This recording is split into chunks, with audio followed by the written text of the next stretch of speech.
Okay, so what we're trying to do, the various people trying to do, things like having a constant awareness and reflection to look at your thoughts. There was a nice little saying by Venerable, put down the ducky if you want to play the saxophone. Which I think means, or you can interpret that the way you like. Or you can ask Venerable. Yeah, it's from Sesame Street. Being mindful of the mind, which meditation helps. Avoiding attractive things or defilements, and being aware of one's conditioning so that you see the phenomena arising as not self. Being conscious of developing skillful mind states and not being hard on yourself, knowing that it's gradual. A lot of awareness came up. Being aware, thinking twice, avoiding. Kalyanamitta, being with like-minded people. Otherwise it's easy to get dragged down. Even considering TV and media is not skillful.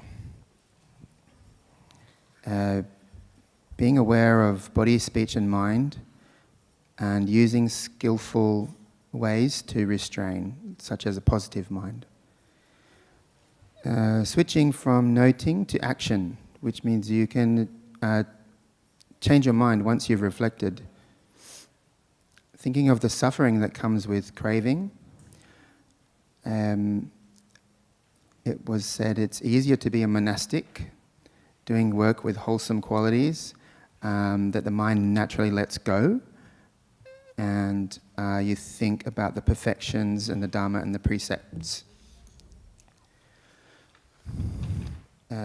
Awareness of chasing and reflecting, better to appreciate.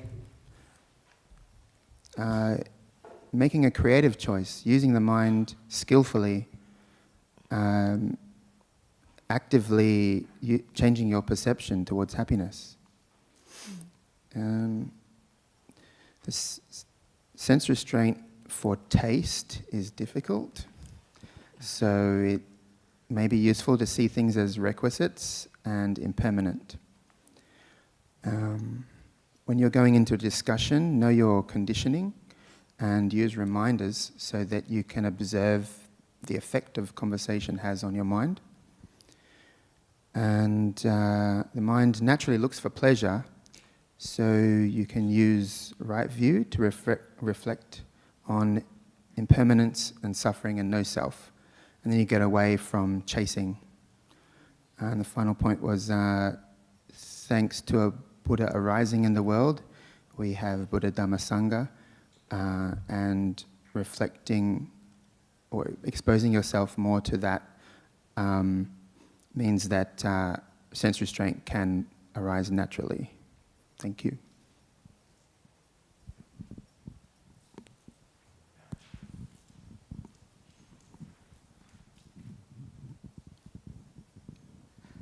So,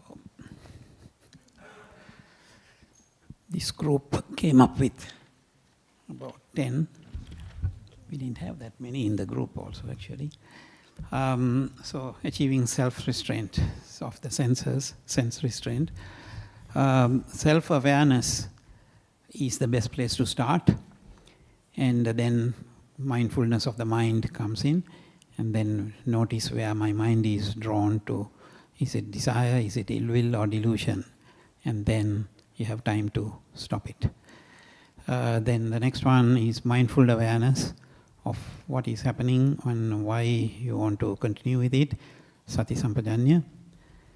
The next one, recognizing the suffering arising in the mind, and it is not from outside, it is all within me. When you realize that, then you see no value. Then next one is, someone else added on to that to say faith and gratitude towards the Buddha, Dhamma and Sangha helps to control the, or to add to the restraint. The next one, physical experience of aversion, desire and noticing this can help. Next one is increasing the response time. You allow space between the incident and the reaction. That, I suppose, gives time to engage the restraining gear. Mindfulness of one task at a time. Even if you are busy, you just try to focus on one task, and then you have time to get your senses to be restrained. Then the other one is equanimity towards things, people, and reflecting on the desire, aversion, and afterwards restraining.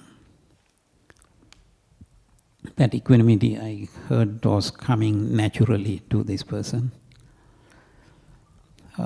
Next one is using the 5 precepts to maintain mindfulness. So always focus on the 5 precepts rather than what the senses are taking you to. Next one is reflecting on the benefits of the sense restraint. And that gives the person to seeing the benefit, makes him restrain where the mind runs away. The next one said, you just keep quiet, shut up and listen, and wait and allow. Allow time, I suppose. Yep. Then the next one, not getting involved with the complaining thoughts. But he also said, he didn't write it down, when it comes to food, it is hard to control. Yeah, that's it. Thank you. Is there another 2 groups on it? Okay. You want to say something about what they said? Yeah, I'm going to say that I don't have to do this session anymore because you all seem to know how to practice sense restraint already. But I guess I have to do it anyway. So we'll see where we overlap and where we might. I don't know. I don't see anything I disagree with in anything you said, really. So how about this reinforces whatever I'm going to say will reinforce what you already are doing. So good for you that you're already restraining your senses so well. But yeah, I wanted to start by going back to the sense restraint formula because that's really the skeleton of whatever it is we're going to talk about. And I didn't actually manage to go make a new slide, but I thought I would, in real time, just from memory, I can't really remember exactly Bhikkhu Bodhi's one because it's not available in Sutta Central. But I remember he said, this is Bhante's okay, when they see a sight with the eyes, they don't get caught up in, which I thought it's also a very practical way to think about it. You don't get caught up in it. But Ajahn Brahm has like, I'm going to type along the way, but okay. But then the other slides I'll make big. But Ajahn Brahm has like sucked into, which is kind of the opposite direction, but that is also an evocative kind of feeling of, you get drawn in and you get sucked into it, and it's like you're in the vortex and it's too late to be applying perceptions. You're already into aversion and craving. So that's also a kind of different slant. And Bhikkhu Bodhi did have grasp at, so that is that sense of you take it up. Like Ajahn Brahmali was saying, it sort of lingers in your mind. You've taken up the signs and features that are going to cause you problems. Oh, you have everything. Wonderful. He's like the genie in the bottle. It's just like, Ajahn Brahmali, do you have Ajahn Brahm's version? He's like, I'll get my computer. Oh, do you have Bhikkhu Bodhi's? It's in his computer, so it's wonderful. I want your computer. But I should restrain my senses. No la mara. Okay, so yeah, that's something which, because when I first read this formula, like when I was a young nun, we would actually have to chant it every day at our monastery in Thailand before the meal. So already you're like only half paying attention because like I'm really hungry. But the thing is, it was just like words to me. It felt so intellectual and random, and I didn't really even understand like what is nimitta, what's bhyanjana, like because in Thai they just use the words nimit and anupayanchana, so you're like, that doesn't help me. So, and then I didn't understand this idea of, yes, thank you. So he's got this word that is, he says grasp at, and I kind of get it, but I thought Bhante Sujata was caught up in, gives you that feeling of like, you're just, it's snowballing and you're like hapless and sucked into, really even has more of that sense of like you're just kind of like you're in it, and it's like too late to be wise. Well, not exactly, but you're already in deluded land, like Venerable Dyalu was saying.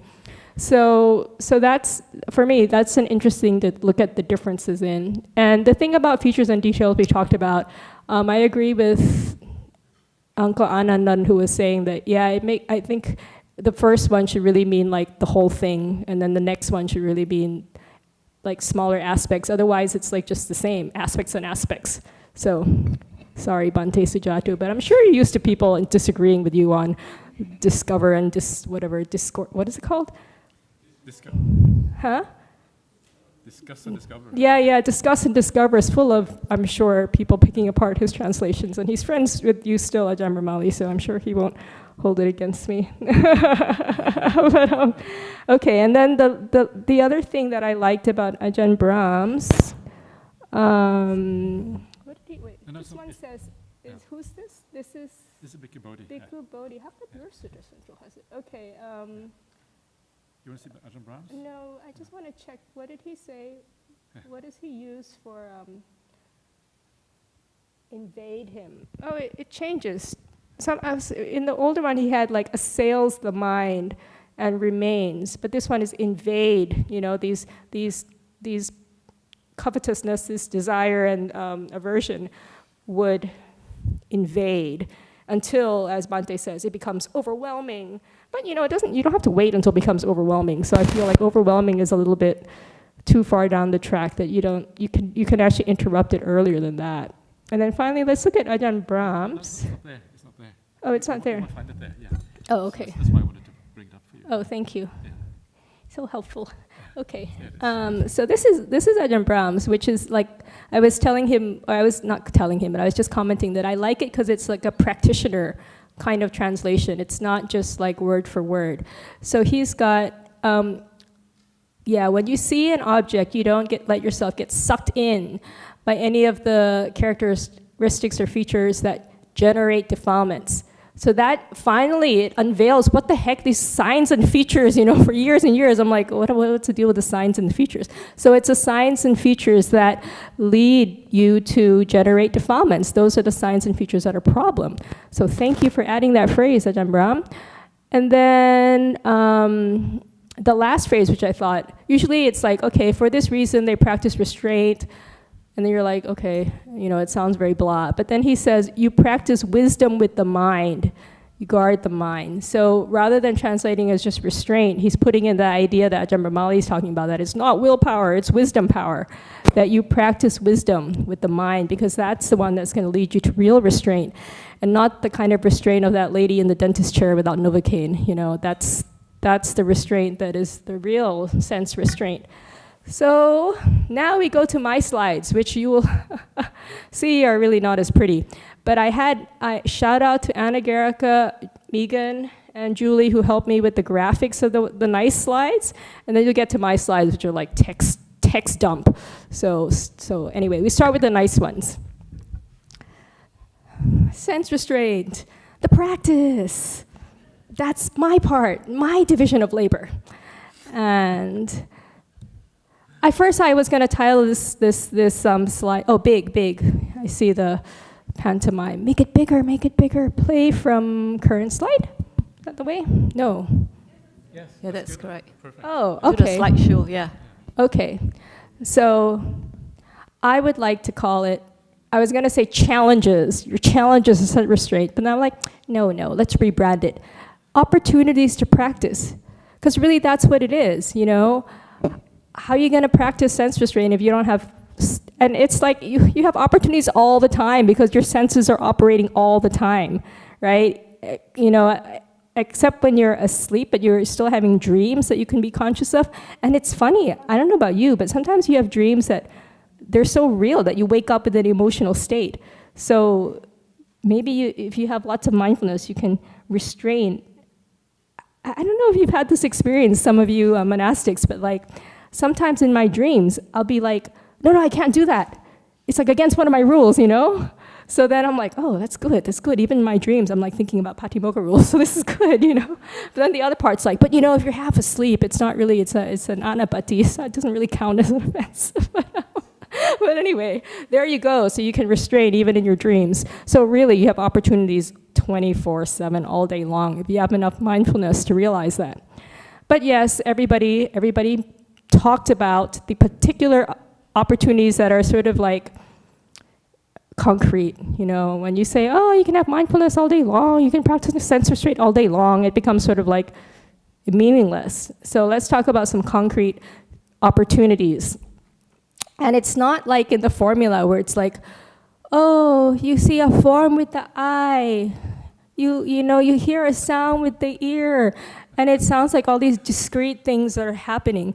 But usually it's like, you know, when you have something, it's like coming at you through all these senses. And although it's true that consciousness can only arise at one door at a time, our mind is so fast it doesn't feel like that. It feels like, oh my God, it's just like this like big old attack of food and drink. Everybody in these groups seems to say, oh, it's very hard with food. It's very hard with food. We can do with other things like, you know, we don't go, I don't know, watch movies or whatever, but food. So yes, food and drink. In homage to Ajahn Brahmali, I have a cup of coffee here. So, you know, it's not just a taste, it's the smell. It's the smell of it. Or if it's the cake, it is the look of it, but also, you know, it's also the like spongy texture. Or even, how many of you are old enough to remember the old diet, oops, I'm not supposed to say the product, a certain Diet Cola commercial. It's like, I know the tune, but I won't say it. Just for the taste of it, the feel of it, diet blank. So, you know, it's not just, you know, it's not just the taste, it's like the fizz, the feel, everything. It's all enticing you to consume me.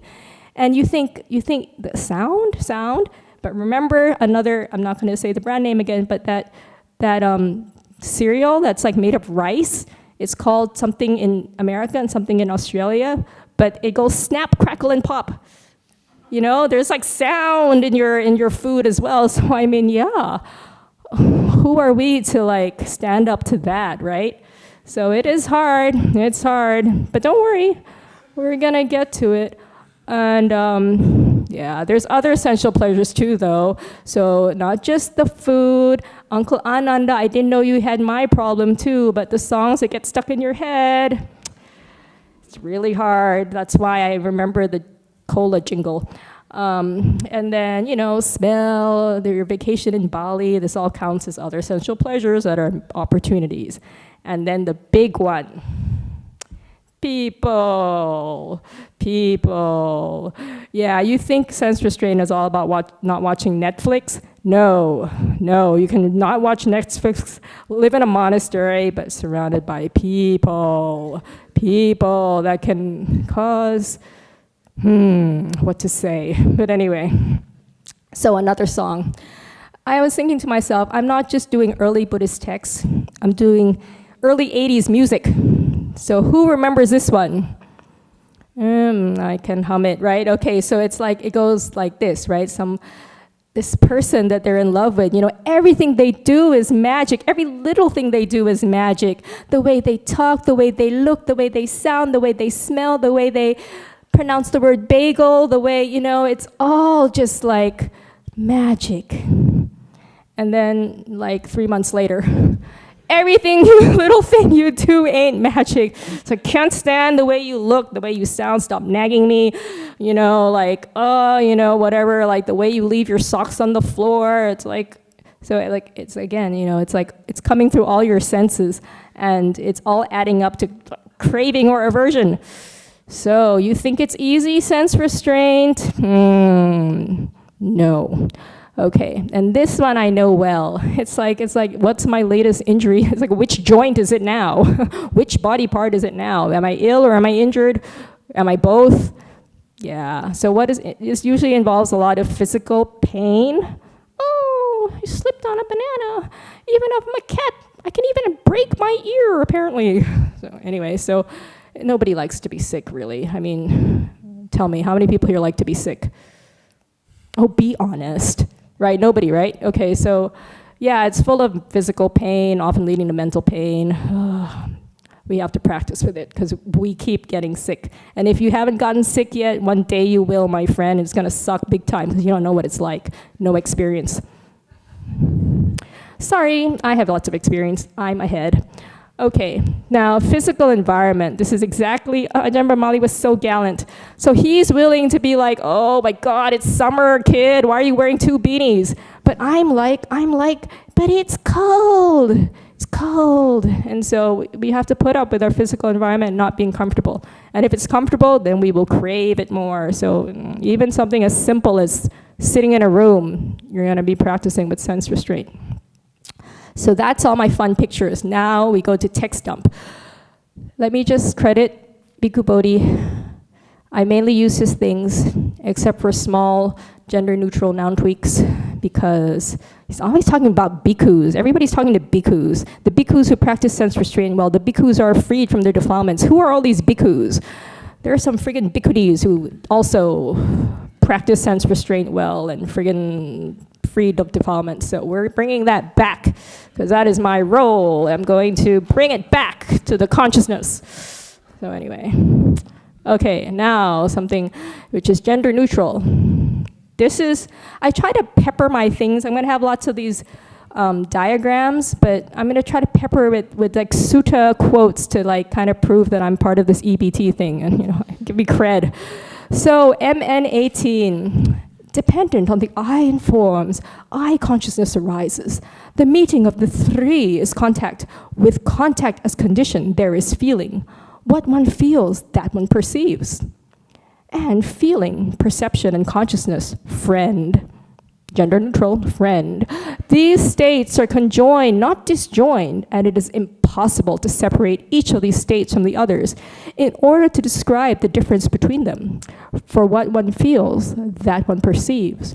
What one perceives, that one cognizes.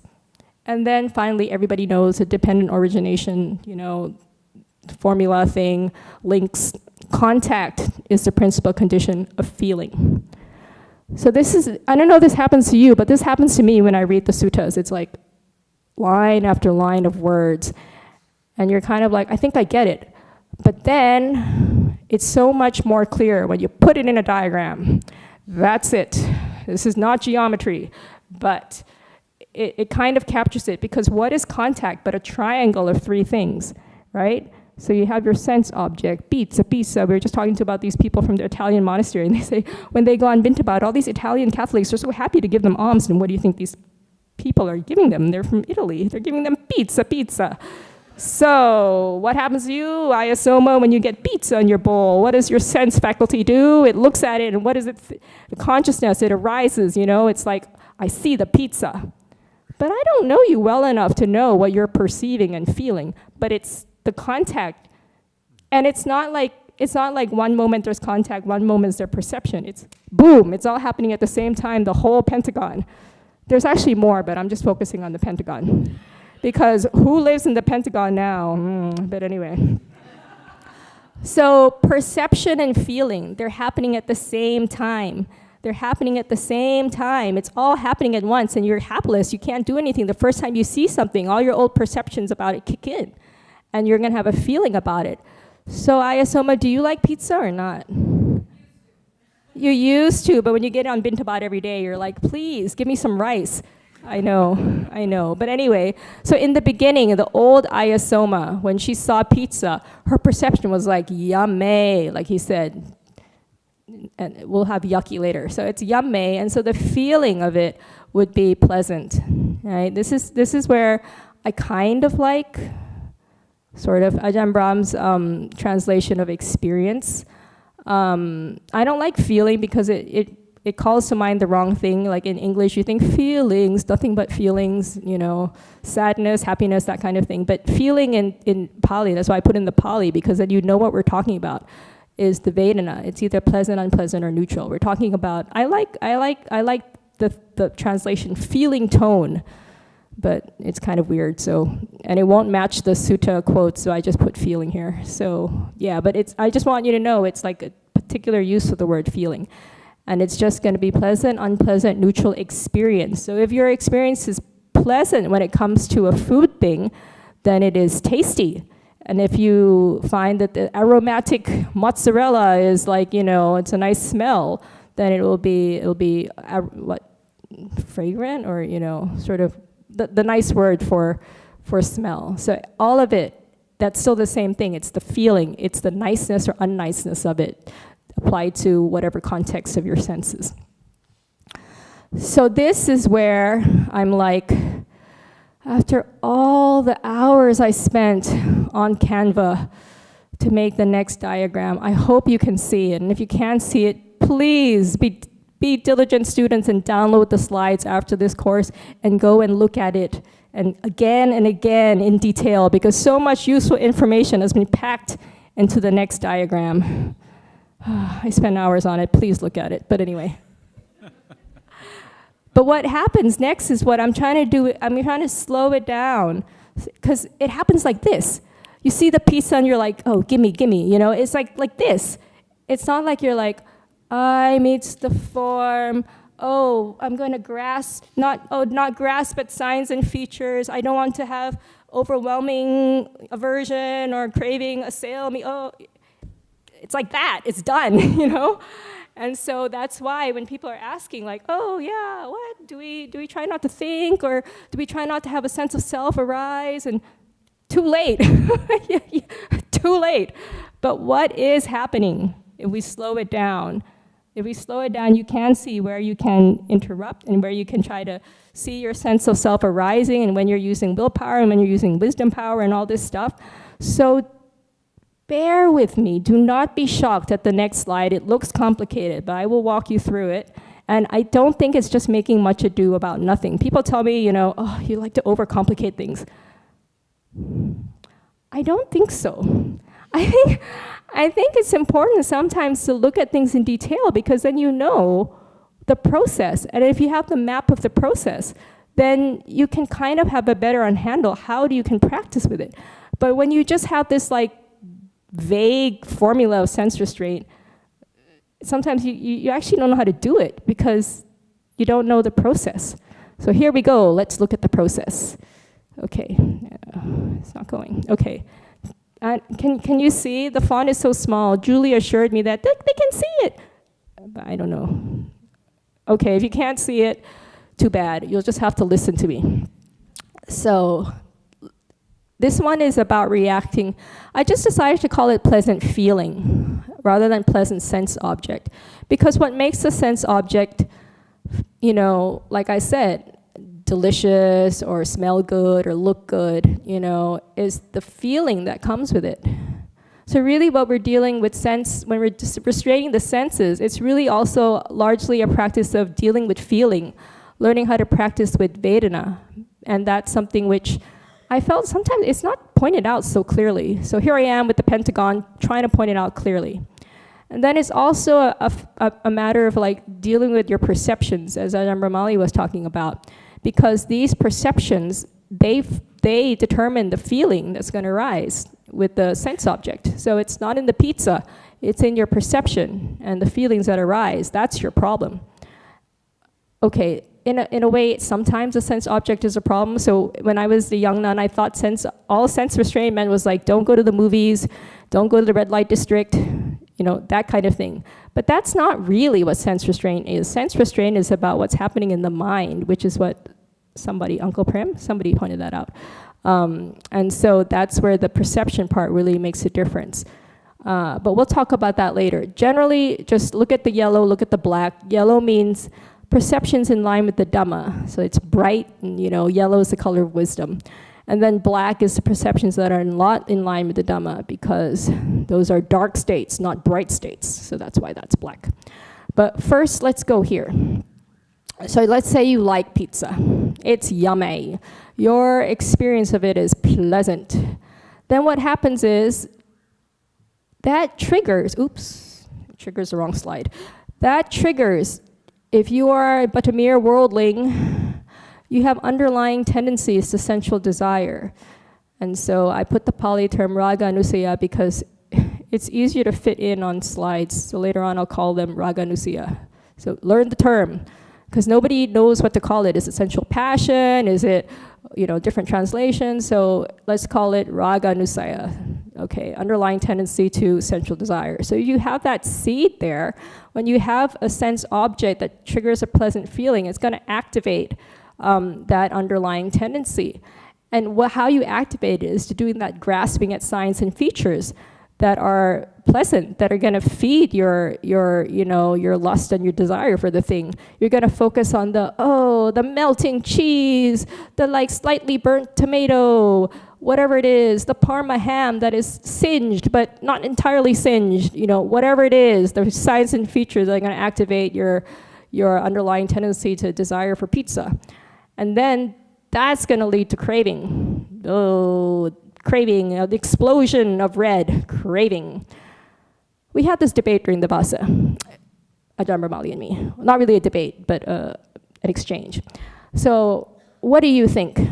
Does craving come with a pleasant physical sensation? Yay, it's so fun to have greed, because anger is everybody doesn't like, but greed is kind of fun, right? Who thinks craving comes with a pleasant physical sensation? Oh, just be a rebel, okay.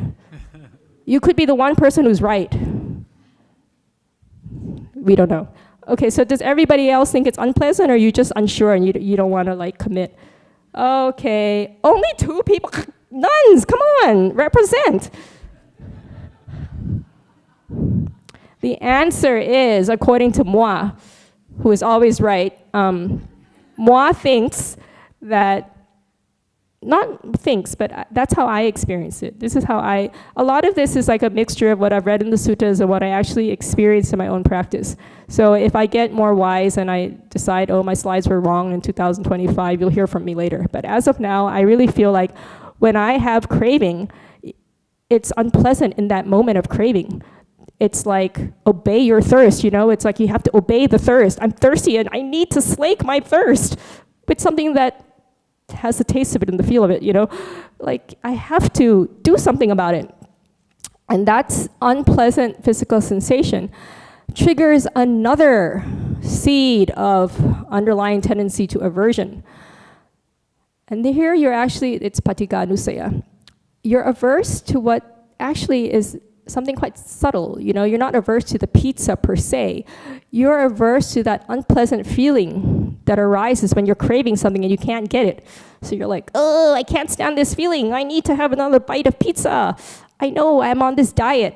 I blew it with the Danish pastry, and so I'm trying not to eat the pizza. But yeah, so you have that aversion to that feeling.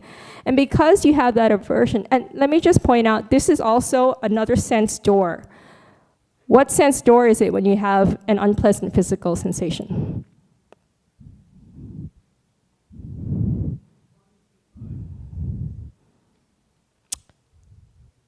What am I'm hearing mind, I'm hearing body.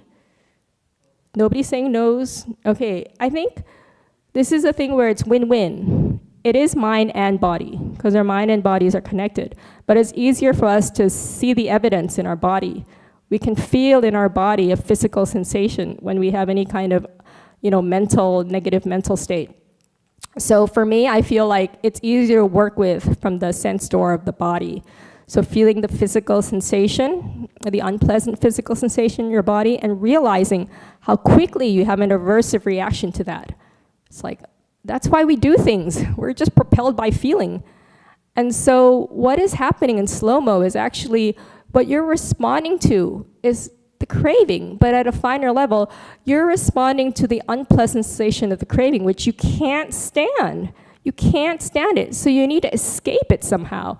And you escape it by either gray box, repressing the craving, using willpower. That is exactly what he was talking about. You just shove it under a rug or the carpet, or I don't know what it is you want to shove it under, but you're no, this is unwholesome. This is where Uncle Prem, I'm talking about the sense of self. Here it is. It's like, I am a Dharma practitioner. I know that this is aversion is an unwholesome state of mind. I don't want to feel it. Shove it under. Here I am. I'm a good Dharma practitioner. So that's where the sense of self can come in. But as he said, it's really only helping in the short term, because what it really does is actually it feeds. It ends up feeding your craving even more, because when you push something down, there's some physics law about the force is going to come up again. So when you push down your craving, your raga nusaya is going to come up again. And yeah, so then beware of that. Now the other way, so like, I'm not going to repress it. I know repressing is bad. I've listened to all this psychobabble about repression being bad. So I'm just going to go ahead and act out and consume it. What's wrong with eating a bit of pizza? Everybody in Italy does. So what? And so you go ahead and you consume it. And that way you have allayed and slaked your craving and your thirst and your hunger. You've eaten a bit more of that pizza. And so then you've escaped the aversion towards a negative feeling.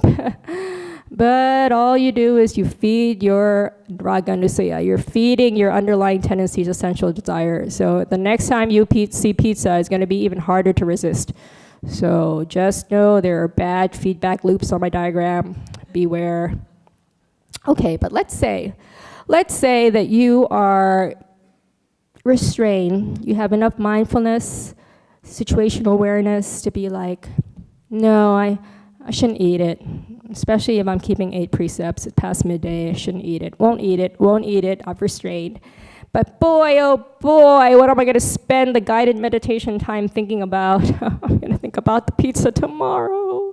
Surely if I go to Bintabad in Italy tomorrow, I'm going to get more pizza. And then shouldn't I move to Italy? But I don't want to live in a tent. But no, I should move to Italy. But they're real monastics, and I'm just a big namby-pamby cream puff. Oh, what to do, pizza, cream puff, what, and then you're thinking, you're proliferating, and Lehar, you want to talk about papancha? I'm doing it for you. So here we go, we're papanching, and then what does this do? This is bad news. Not only does it reinforce your underlying tendency to sensual desire, it's also reinforcing the perceptions that are not in line with the Dhamma. The perception of pizza being your savior, your source of happiness and joy in life. MN 54 coming up, dangerous essential pleasure, that's next time. But it's just feeding it. The more you think about things in the non-dharmic way, your perceptions get harder and harder in your neural pathways, and then it's harder next time to resist also. So this is what's happening. This is what's happening. Another error I would like to point out is every time you react to an unpleasant physical sensation of craving or aversion, or it's strengthening your underlying tendency to aversion. So this is why it's really, really important to also work with Vedana when we're trying to work with sense restraint, is to learn how to actually, you said it in one of your group presentations about, the physical sensation of the aversion and the craving, being aware of that and not acting upon it. So there will be another slide coming up with the good news of how to practice with this. But first, more bad news. Same goes for unpleasant feeling. Now, it's again the pizza. Actually, we had talked about changing it to another thing, but that's the thing when other people help you. They kind of don't hear everything. But then I thought, no, it's good we use the same object. Then we know the problem is really not the pizza. Don't blame the pizza. Italia, no, we will not blame the pizza. It's your own friggin' perceptions. So let's say you're someone who doesn't like pizza. You were born and bred on noodles and rice, and you're like, what is this? Is this lunch? I mean, where's the nutrition? It's like a bit dough ball. So anyways, and then you grow up in Asia like me, you're like, oh, cheese, it's so smelly. It's like, how do people eat this stuff? It makes me nauseous, cheese. And so it's like, pizza, I don't know, it's an unpleasant feeling. All my perceptions are telling me this is not a yummy food. It is yucky, Ajahn Brahmali, it's yucky. And so what does that do? That triggers my seed of underlying tendency to aversion. And this grasping at the signs and features of the smelly cheese, the whatever, the dough ball that is just yeast. Oh, I'm grasping at all this stuff, and it's activating my underlying tendency and aversion, and it yields a burst of aversion, which everybody knows. This one I don't have to do to ask the audience. Everybody knows aversion comes with an unpleasant physical sensation. We all know that. I mean, how many people like to feel aversion, right? We all know that. So that's something which, unfortunately, it triggers even more aversion. This is the thing about the Dharma. You keep on getting into these like feedback loops where you're like, how will I ever get out of samsara? So anyway, so your aversion, it triggers some more underlying tendency to aversion. It causes more aversion. And then by having more aversion, it strengthens your underlying tendencies even more. Oh dear, Bo, I'm in this cycle. That's why I'm such an aversive person, because who can blame me? It's so hard to get out, right? You keep on activating and strengthening your underlying tendencies with each burst of aversion. And again, it's because you have this aversion to the physical sensation of that aversion. Did you follow that? Okay, good, because it sounded a bit repetitive to me. But no, it's actually different. Aversion to the unpleasant physical sensation of the previous aversion. Again, our only impulse is escape. We don't want to feel it. It's unpleasant. We live in a world where we cannot deal with anything unpleasant. Have you ever read the Innovations catalog? It's like full of things where you're like, God, you have a blanket with like furry feet and furry ears. I mean, you can't have even a little bit of discomfort in life anymore. No, we don't like unpleasant sensation. We will escape. Again, God, if you don't like animated Dharma talkers, you're going to hate this class, so get out while you can. Actually, I'm thinking we don't need Netflix. We just need Ajahn Munissara. But am I activating your underlying tendencies to sensual desire for comedy? I don't know. You decide. But this is what you get, so enjoy it if you are. Okay, so again, you could also repress your aversion because, again, we don't like, especially when we think we're good people. We've been coming to BSWA for ages and ages. What? We still have aversion? No. Don't tell me I still have aversion. I know I'm not an anagami, but don't tell me I have aversion. So yeah, you repress it. Also, sometimes not because you have a sense of self about being a good practitioner. Sometimes you just want to deal with it. Aversion is like complicated. You don't want to deal with it. You shove it away and, watch Netflix, watch Ajahn Munissara, shove it away. And so that's one way to deal with it. But again, you don't know that repressing is just feeding it just as much as acting out, but it is. So it's feeding your underlying tendencies even more, cycles again, gets worse. But the other way, we escape two main ways, repressing and acting out. And there's two kinds of acting out, hence two purples. So acting out by reacting. You just go ahead and react to that object of aversion by body or speech. So if it's the pizza, you might just fling it out of your alms bowl and say, give me rice, you Italian people. And then they'll be like, we're never giving you anything again. Just because you live in tents doesn't mean you're real monastics. You have to be nice. So then, I'm sorry, I don't think that you're not nice. I'm just using whatever material that's floating around in my head. So anyway, so that you just go ahead and you react and you externalize it. You spray it out, you think, okay, no problem, my aversion is released.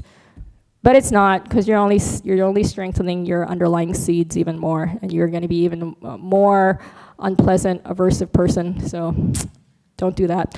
Fine, you restrain, you don't do it, but you'll think about it. This is what I heard, right? Polite manners is, say the best, think the rest. No, don't think it. Thinking's just as bad. I remember talking to my auntie, and she's like, but I don't do anything. And I'm like, I'm sorry, auntie, but even thinking is bad karma. And she's like, thinking is bad karma. She's like, phooey. I thought I was being so well to restrain myself from doing anything by body and speech, but I'm sorry, thinking is already bad, because you know why? The more you think and proliferate about how yucky pizza is and how you wish you could eat something better, and oh boy, these people, don't they know what I like? I've been going on Bintabat every day. Don't they know? My doleful eyes they're just saying, give me Asian food. No. Give me Swiss food. I went to international school in Switzerland. What is this pizza, No, you're proliferating about it. But the problem with these things is it's not like you do one or the other. Sometimes the more you think about something, the more you would actually act out on it by body and speech, because you can't hold it in anymore. You proliferated so much that you must do something about it. Or sometimes you've already done something about it, but you still continue to think about it and ruminate. So these things, you know, it can go on forever. That's why it's really, it's not easy, sense restraint. And again, the more you think and proliferate in ways that are not in line with the Dhamma, it's only going to strengthen and harden your perceptions that are not in line with the Dhamma. So next time pizza comes, you're immediately going to be like, oh, yuck. And then you're immediately going to go like, want something different, hate it. And then it's just going to be harder and harder to break out of the cycle. Depressing. Don't worry, don't worry. Time is of the essence. I'm going to move on to the next slide. I don't really talk about this much because in the sense restraint formula, it's mainly talking about craving and aversion. But quickly, I just wanted to, because everybody ignores neutral feeling. If you were neutral feeling, you would feel so bad. You're like the middle child that nobody pays attention to. So when neutral feelings arise, they are still a problem. They're so bland that they're easily ignored. But this is not like without consequences. When you ignore neutral feelings, you're actually feeding your underlying tendency to ignorance, which is obviously the worst problem, right? Ignorance. And that kind of ignorance can also manifest into a desire for sensual pleasure, because you want some distraction from this boring experience that is just neutral feeling. Ugh, give me Netflix. Or even to be averse with something, you know, even the excitement aversion, even though it's unpleasant, it's better than being bored. Right? That's why we do all sorts of things that are actually, you know, causes us anger, because actually sometimes anger is better than boredom. But then you're back at the previous two flow charts. Sigh. It's hard. But we're getting to the good news. Are we getting to the good news? We're getting to the good news. No, not quite. What time is it? I should have this. What time do I have till? 2 o'clock? 2:30. Oh, okay. I'm like, no, it's only... Maybe we'll have a short break. Oh, okay. I'm going to speed through this. Okay, you people, you read this later on your own, because everybody knows the sutta anyway. 2 darts, mental, most people, physical, painful feeling. You know, if you're an idiot, like most worldlings, then you're like, oh, you have a mental feeling, 2nd dart. So we know that, right? So basically the point is mental feeling leads to, physical feeling leads to a negative mental feeling. Yes, never mind. We're just going to go ahead. Okay, so here's how we actually can interrupt that process I was talking about, that sad cycle that keeps going round and round and getting worse and worse. There is a possibility. These green perforation lines, they say cut here. There is a way out. And the sooner you cut, the easier. You're nipping it in the bud. You know, you can't nip it in the bud at like, I just won't eat. Okay, you can't do that. That doesn't work. You could, then you'd have to start all over again next life. But so it's not like you have to get rid of the sense object per se, unless you want to be smart and censor yourself from particularly problematic sense objects. Like I don't listen to the radio Alkalananda because I know it's going to lead me up to a earworm. You know what those are? Song that gets stuck in your ear. So in a way you can censor, but you can only do so much. So many sense objects, even things that seem like not bad, they can cause aversion and sensual desire. So here is one where you can start early, is you notice that unpleasant feeling here. And then it's really the same for all these dashes. What do you do with it? You're just like aware of it, dude. It's so simple. Like he was talking about the pause. If you have kind of a pause before you act, what's happening in that pause, in that gap? It's not like some gap where you're like, let me look up the PowerPoint slide and see what I have to do, or let me look up the sutta and see what I have to do. It's not like that. It's not intellectual. It's the pause where you actually let yourself experience the unpleasant physical feeling of an unpleasant physical sense, an unpleasant physical feeling that goes with a sense object that you perceive as unpleasant. So you actually just feel it, and you see, it's just like the Buddha said. It arises and passes away. Impermanent. It sounds so bland, but it's powerful. When you just see that, Look, if I just feel it, gone. The feeling is gone. I have some space in my mind now to like figure out what are the good perceptions that I should, kind of bring up. But you have to have that space first before you try to do that, before you try to go to the good perceptions. Because I've tried it.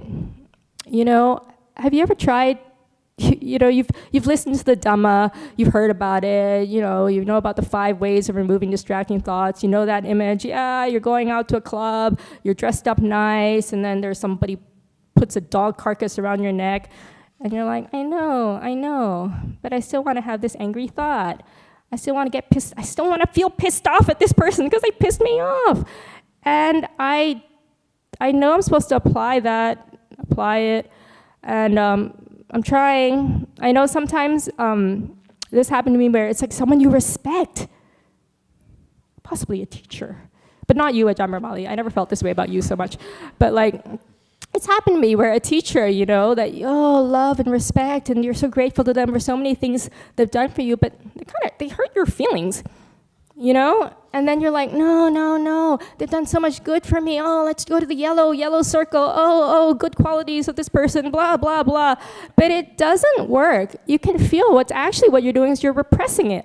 You're actually, in the name of like practicing correct perceptions, what you're doing is repressing, and you don't have enough mindfulness and situational awareness to know that.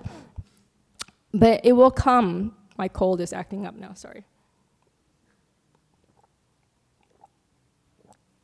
It will come when you notice the feeling didn't really go away. You're still hurt and pissed off at your teacher. It didn't go away. And you struggle because you don't want to think like that about your teacher. You want to have good perceptions.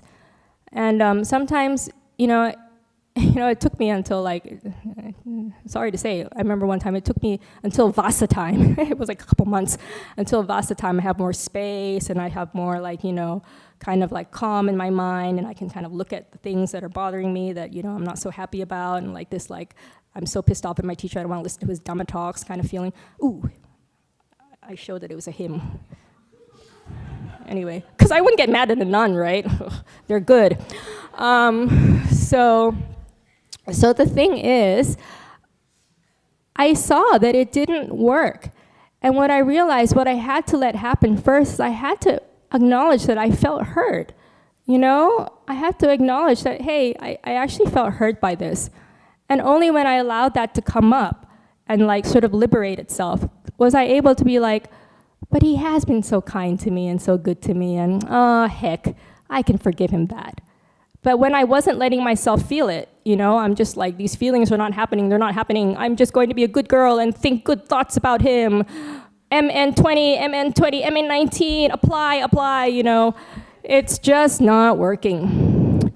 And so this reminds me of, something that one of the nuns said a little while ago about how sometimes when a more junior nun comes to you and they're telling you about some problem they have with somebody else or whatever, and you're immediately like, oh, no, they have good qualities, look at their good qualities, and you're so anxious to help them and fix them and fix the problem and make them go to the yellow, that they walk away from that interaction of mentoring and being like, I don't feel heard. You're just going to dismiss my problem.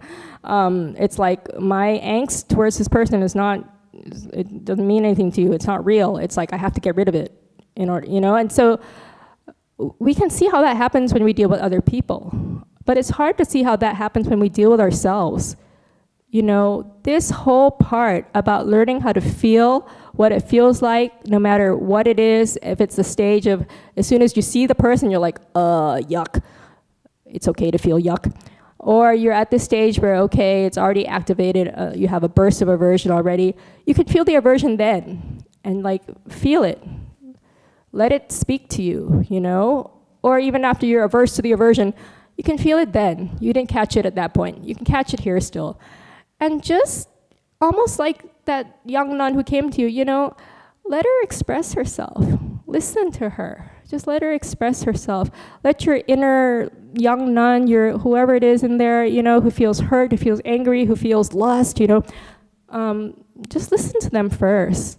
Listen to them and listen with your body, where you actually hear what they're saying in your body, and let that feeling come up, and it will pass away of its own. It will dissolve of its own, where you're not freezing it like, no, I have to fix it.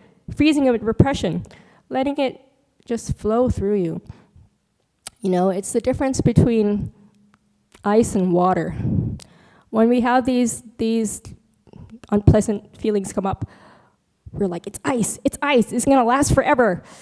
Oh no, it's a problem. I have to throw this ice cube under the rug, or I have to try to fix it immediately. But you can't make ice melt like that, But within ice is water. There's a fluidity there that you don't see if you're grasping at the sign and features of solidity. But you grasp at but if you focus on the signs and features of fluidity, not solidity, the fluidity of it, the impermanence of it, the anicca-ness of it, then your feelings will just flow on before too long. It won't take much more than a minute if you're really with it. If you're really with it, and you're not going into more aversion against it, thinking, reacting. If you're just with it, it's so simple. It's so simple we miss it. If you're just with the feeling, you let it arise, let it pass away, you see that happen. And then there's space. There's you're in the eye of the storm. There's a bit of calm in your mind. And when you've let the initial aversive, or I'll have the next slide, the desire, if you've, okay. If you've gotten that, experienced, now is the time you can turn back from the escapes, right? Usually I said you would try to escape it. But now if you actually just feel it, you're not escaping it. So you stop the flow chart there. You're not escaping anymore. You're just feeling it. And that's not the end of the story, of course. It's just the first aid. This is your first aid. You do your first aid dealing with the bleeding wound first. And then after that, you apply the medicine and the salve, which is your perceptions. And the perceptions is what's going to strengthen your wisdom power. That is going to allow you, next time this happens to you, next time your teacher hurts your feelings, next time whatever it is that bothered the junior nun, I don't know what it was, then it's easier for them to have the more helpful perceptions arise with that next experience. But in the first instance, you can't just bludgeon yourself into perceiving the correct way. You have to just give yourself space to experience your own distress. And then, if you still cannot stop it and you do escape a little bit, if you know the process, you can be more on the alert to, hey, am I starting to repress this feeling? You can tell it's repression when you're saying it's bad, it's wrong. Am I doing that? Am I saying that? Am I not just saying Dhamma Vicaya, Dhamma investigation, no, there's dark states, there's bright states, wholesome and unwholesome, but you're saying bad, unwholesome is bad, then you're repressing. So notice if you're using your Dharma practice to repress. And then you'll know, okay, stop doing that. You can just go back to that level and just go back and experience it in your body. Or if you're reacting, you've already punched the guy or whatever, I don't know what you monks do. Then you can be like, no, one punch is enough. Stop. It's only a pachidiya, confessable offense. It's okay. And then you stop, you refrain. There are all these nice MNs that I put in there that you cannot see. Look at the diagram. I can't even see it. It's MN 61, 135, 5.57, all these kind of reflections on karma and why it's bad to punch people. And, that'll make you stop. Just go back to the body. It's safe when you're just feeling the feelings in your body. Or if you're thinking, proliferating, oh, no, this person's so bad. My teacher, how could he have done that? I thought he's wise. No, where's the compassion? No. Okay, you're thinking, you're proliferating. Then go look at MN 19, 20, and 61. God, I'm getting old. I used to make fun of Venerable Pekka when she would peer at things like that. And look at me now. You have glasses on, you're cheating. Okay, so 61, yeah, go look at those. We'll talk about them next time. And that's how you can go back, turn back away from this acting out in unwholesome ways. And after you go back to just the raw feeling and you're calm again, and you have time, you have to go and do, I'm going to just jump ahead. Venerable. Oh. Should we? break? This is very entertaining and great, really good stuff. But I think you just choose a suitable point. But I think it would be good to have just a little bit of break before we because it's already been going for an hour and a half or something. Oh my God, If we this is my include the, problem. yeah. Okay, I'll just quickly Somehow. show one slide to show you it's just the same. And then we'll come back because he's so polite. It's like, dude, it's time for a break. Okay, so anyway, this is the same, basically the same. Just even though it painstakingly took me hours to make this very similar slide, it's basically the same. Green points at the same place, directions, sutta, same. So whether you're dealing with craving, you're dealing with aversion, the solution is the same. So go and investigate these slides in detail in the future yourself. Now, we have a break for anyone who needs a break. Anyone who wants to meditate, please do so. And see you back in 5. Is that the idea? Back in 5. Correct. Yeah. Okay. Excellent. Thank you. I'm not letting you get a word in. No, it's good. So feel No, free. great, wonderful, Feel marvelous. free. Yeah, carry on. This is really, yeah.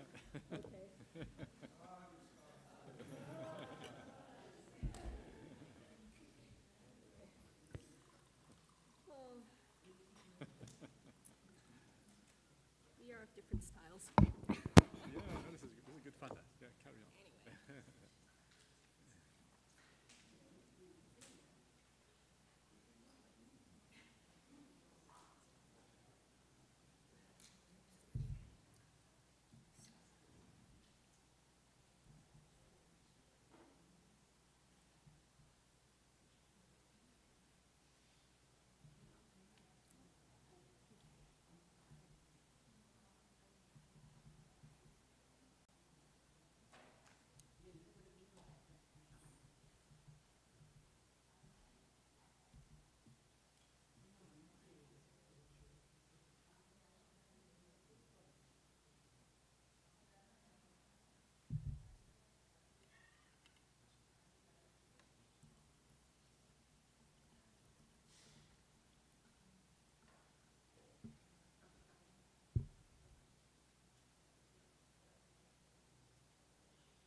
Okay.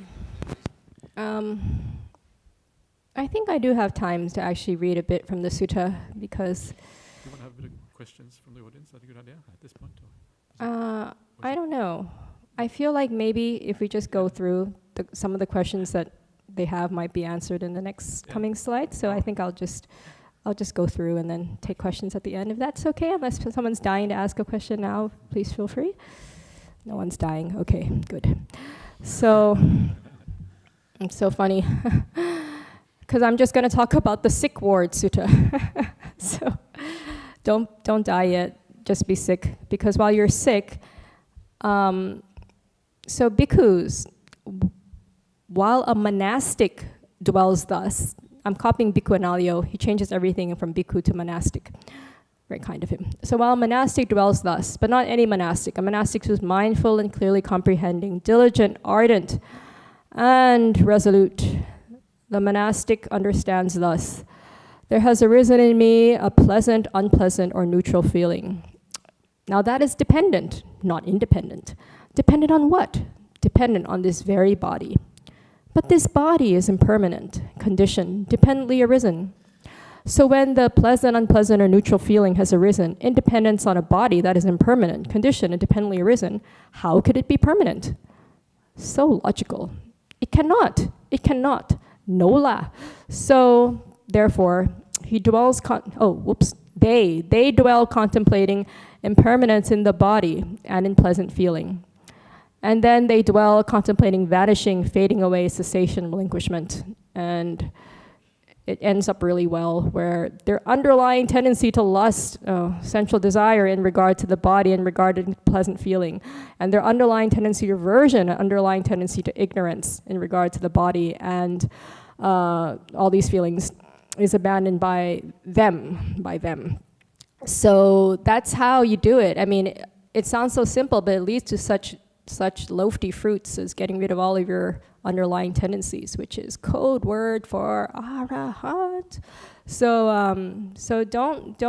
don't worry though that practice is not. When you read that sutta at first, you're like, what? Like, this is only the practice of someone who's an arahant? No, we can do our baby version. We can do our baby version using the exact same contemplation about the dependently arisen, therefore impermanent nature of feelings that are dependent on the body. Because you're feeling in the body, this particular sutta is very helpful, because it's like, what? This feeling, so what? Why do I have to do a big song and dance about this unpleasant feeling of craving or aversion? Why do I have to act on it? Why do I have to repress it? It's just a freaking feeling. It's dependently arisen, and when its causes are gone, it will be gone. So what? Big deal, right? Yeah, we should just learn to say big deal and experience it, and you're like, big deal. It's like a minute. So what? So if we just had that pause, right? We'd give it 2 seconds and we're like, okay, I have to do something about it. But if we just lengthen that pause to even 30 seconds of feeling it, and even in 10 seconds it starts to shift. In 30 it really starts to shift. In a minute it's gone. So when you give yourself a minute of your time, then when you can really learn how to be with the feeling and contemplate it and see its impermanent nature in your own experience, you will be eroding those underlying tendencies. It's not like they're gone like that. It's like slowly you sort of weaken them, and it's actually not that hard in terms of concept. Like when you said, oh, how intelligent do you have to be to become an arhat? Look, if you read it, it's not that hard a concept, right? Anyone can get it. Who doesn't get it? Okay, good. No one's going to raise their hand. It's like, what? I'm the only one who doesn't get it? Don't worry. If you don't get it, the slides, you can read them over and over again. So it's okay. So that one is one I did want to read out because it's pretty good stuff and it's short. Oh, we did those already. Okay.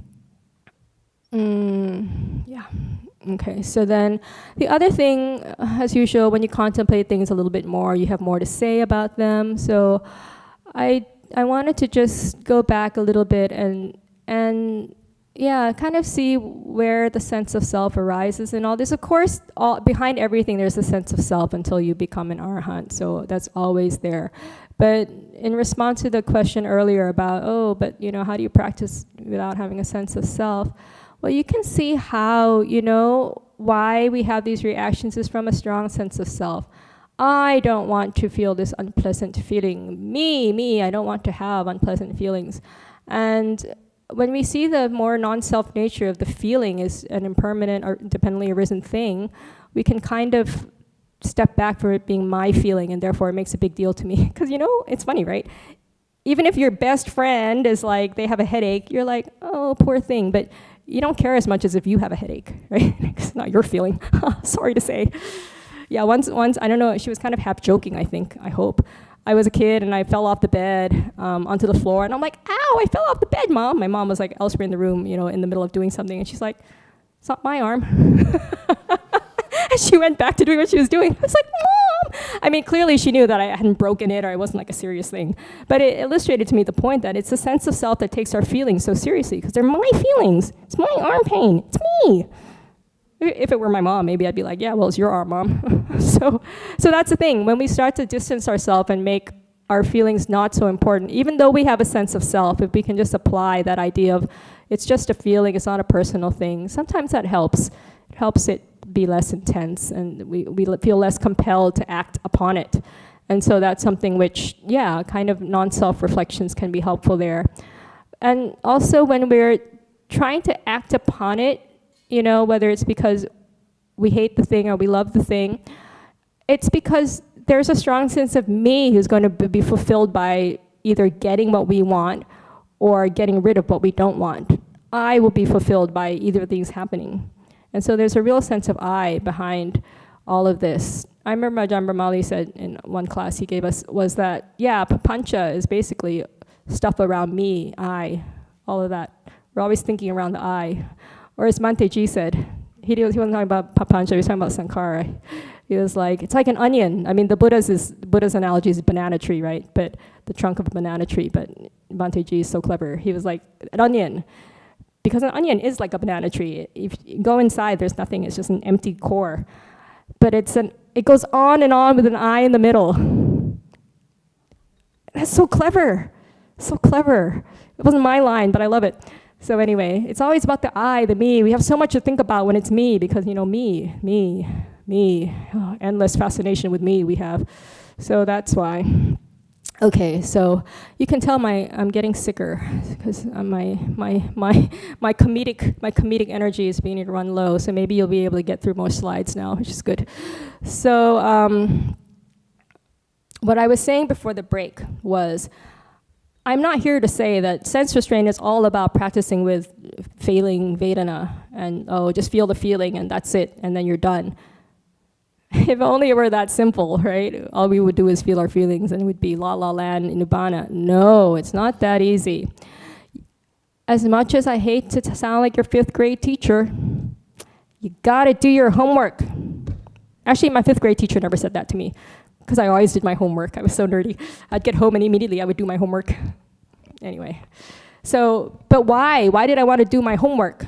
Because you have to do your homework to be able to have the perceptions that are the good ones, the yellow ones. Oops, wrong slide. Anyway, this works too. Yellow one. You don't have yellow ones by just sitting around coloring in yellow circles. You have to develop these perceptions. They are a source of work. They come from work. You have to do your homework. You have to frequently reflect on them. Again and again by one who has gone forth. You have to do it again and again and again and again and again. That's why you have morning chanting, evening chanting, enough chanting. But I have to say, all those years in Thailand of doing it again and again, it has an impact on your mind. When you do a reflection again and again and again, I mean, how dumb can you be? After a while, it starts to rub off on you. And you're like, right, this perception kind of makes sense. And it comes easier when I see the sense object. I'm like, pizza. What is pizza but future poo?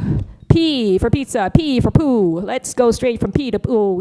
Forget the itza, just go to oo.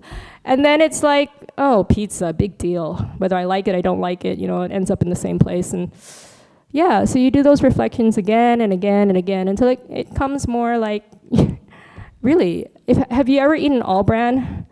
I know, right? Who wants to eat all bran? Become diabetic and you'll eat all bran. And so when Albran is like, when you put some water in it, you're like, boy, I don't need any reflections. It really does already look like poo, And as I'm eating it, I'm like, I don't think it tastes like poo, but boy, oh boy, I might as well just, save time and go dump it in the toilet bowl. I mean, so that's a really good one for ahare patikula sanya, reflection on the loathsomeness of food. But anyway, those are just examples because I'm going to run out of material for next week if I talk about it now. So anyway, do these reflections over and over again so that you can apply them. Wow, this is a sensitive trackpad. So that you can apply them more quickly and effectively the next time. Because the reason why you struggle to apply these perceptions is not only you do it at the wrong time, when you're still caught in a burst of aversion or craving and that hasn't died down yet, that's one wrong time. The other problem is that they're so weak, It's like when you try to put on a piece of tape on something, but the tape is already, the adhesive has dried out, it's so old. So you're trying to stick on this aversion onto your mind, but it's got no staying power.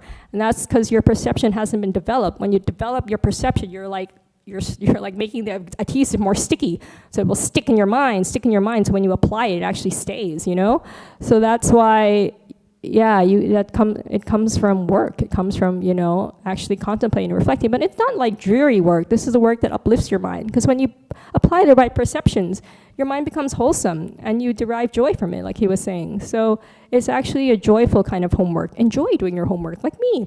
And then that's something which, if you really work at it, it becomes almost like a default perception where you don't have to work at it anymore. That's when you do your homework so much that it becomes like that. You know that 2 times 2 equals 4. You know that 1998 plus 27 equals 2025. You see, I do math now. You just get a bit of ginger tea in me and I'm on it because I've developed my wisdom power.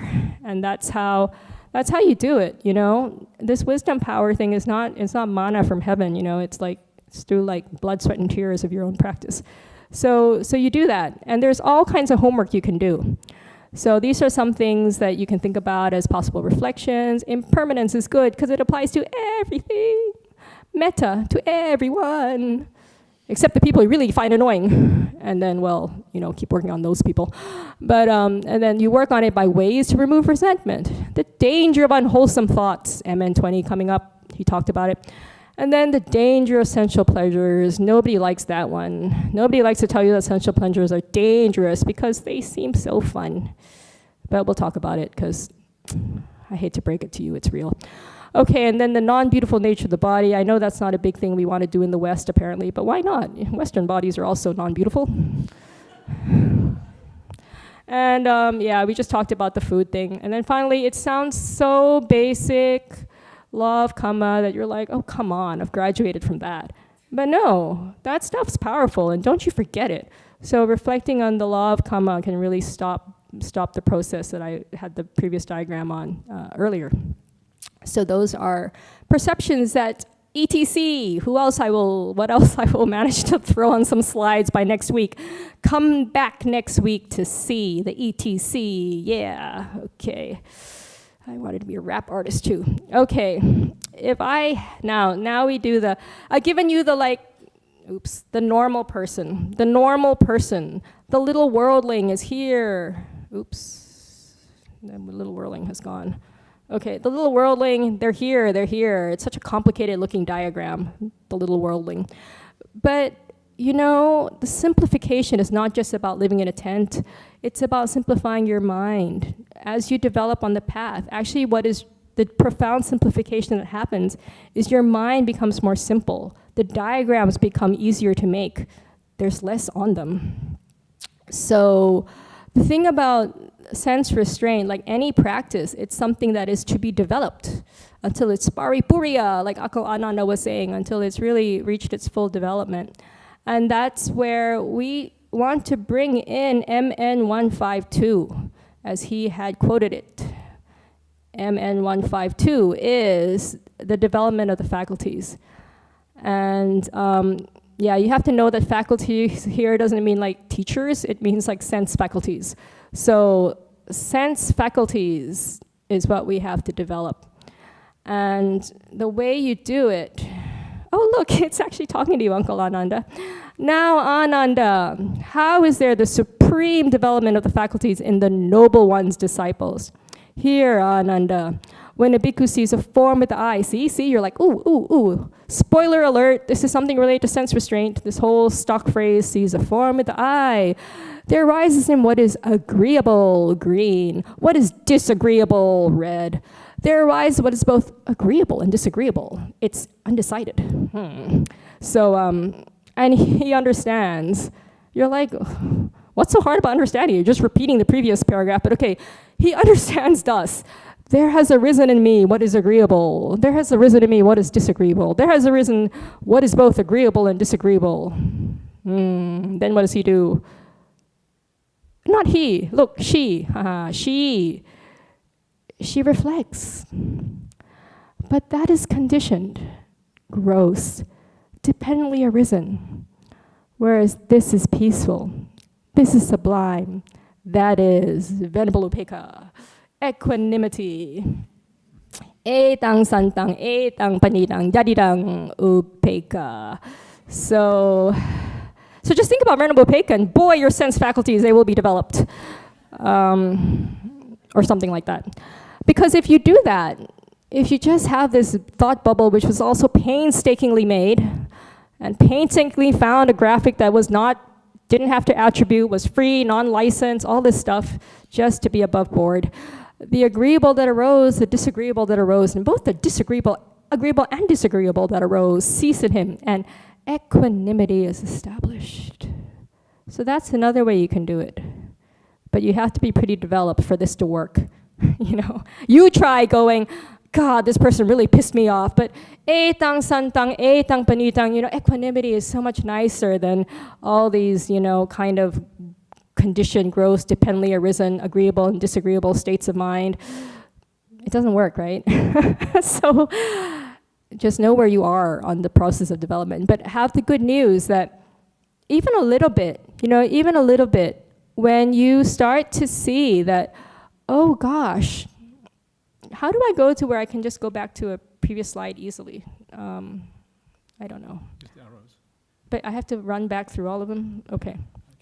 Okay, so yeah, the other important part about really experiencing this part is because it teaches your wisdom that, oh gosh, pleasant feelings when I respond with craving, it actually feels not good.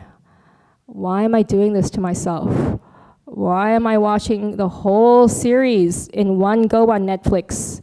Why? My eyes will fall out of my eye socket. I know what this feels like back in the day when you could watch DVDs, the whole set, 12 episodes, and then the next 12 episodes. Why am I doing this to myself? It actually feels terrible in my body. The more you actually let yourself experience that and sink into your wisdom power that this is not helpful for my well-being and my happiness, then it's actually easier to do that reflection that is gross and equanimity is sublime. So craving and aversion, that's not good news. I actually know this from my own repeated experience of watching various television series, binge watching them. And you can even binge listen to Dhamma talks, I have to say. Sorry. Shout out to Clear Mountain Podcast. That is addictive. Anyway, allowable TV, but boy, it's still like TV. So do as I do. Only put 1, at most 2 on your USB to your kuti, which has no internet, and you will be safe. So anyway. Okay, so that's also with aversion. Notice how it's like whenever you ruminate on why someone's so terrible, it actually feels terrible for you. It's gross. And equanimity is so much nicer. So you can go in that general direction of trying to apply that general kind of reflection in your mind. Even though you can't stop it like this, you can kind of develop that perception of those agreeable and disagreeable objects and the agreeable and disagreeable states of mind they bring up at you. They're just gross and they're just conditioned and dependently arisen. They're just impermanent. So why make a big song and dance about them? Just let them pass through and end of story. Don't keep ruminating on it. And that's something which it builds traction the more you reflect like this. So keep reflecting, keep developing, and if you keep developing, what happens if you get really good at it? You're able to like turn your mind from, agreeable, disagreeable to just equanimity, like that. How like that? I like the last simile best. Just as a strong man might easily spit out a ball of spittle collected on the tip of his tongue. It's like, God, the Buddha, he was like graphic. I don't know, Ajahn Brahmali, how quickly can you spit out a ball of spittle collected on the tip of your tongue? I'm not a strong man. No. Yeah. Okay. Quickly, yeah. Yeah, or a strong man could snap his fingers, or even a weak woman can snap her fingers pretty quick. So look at that.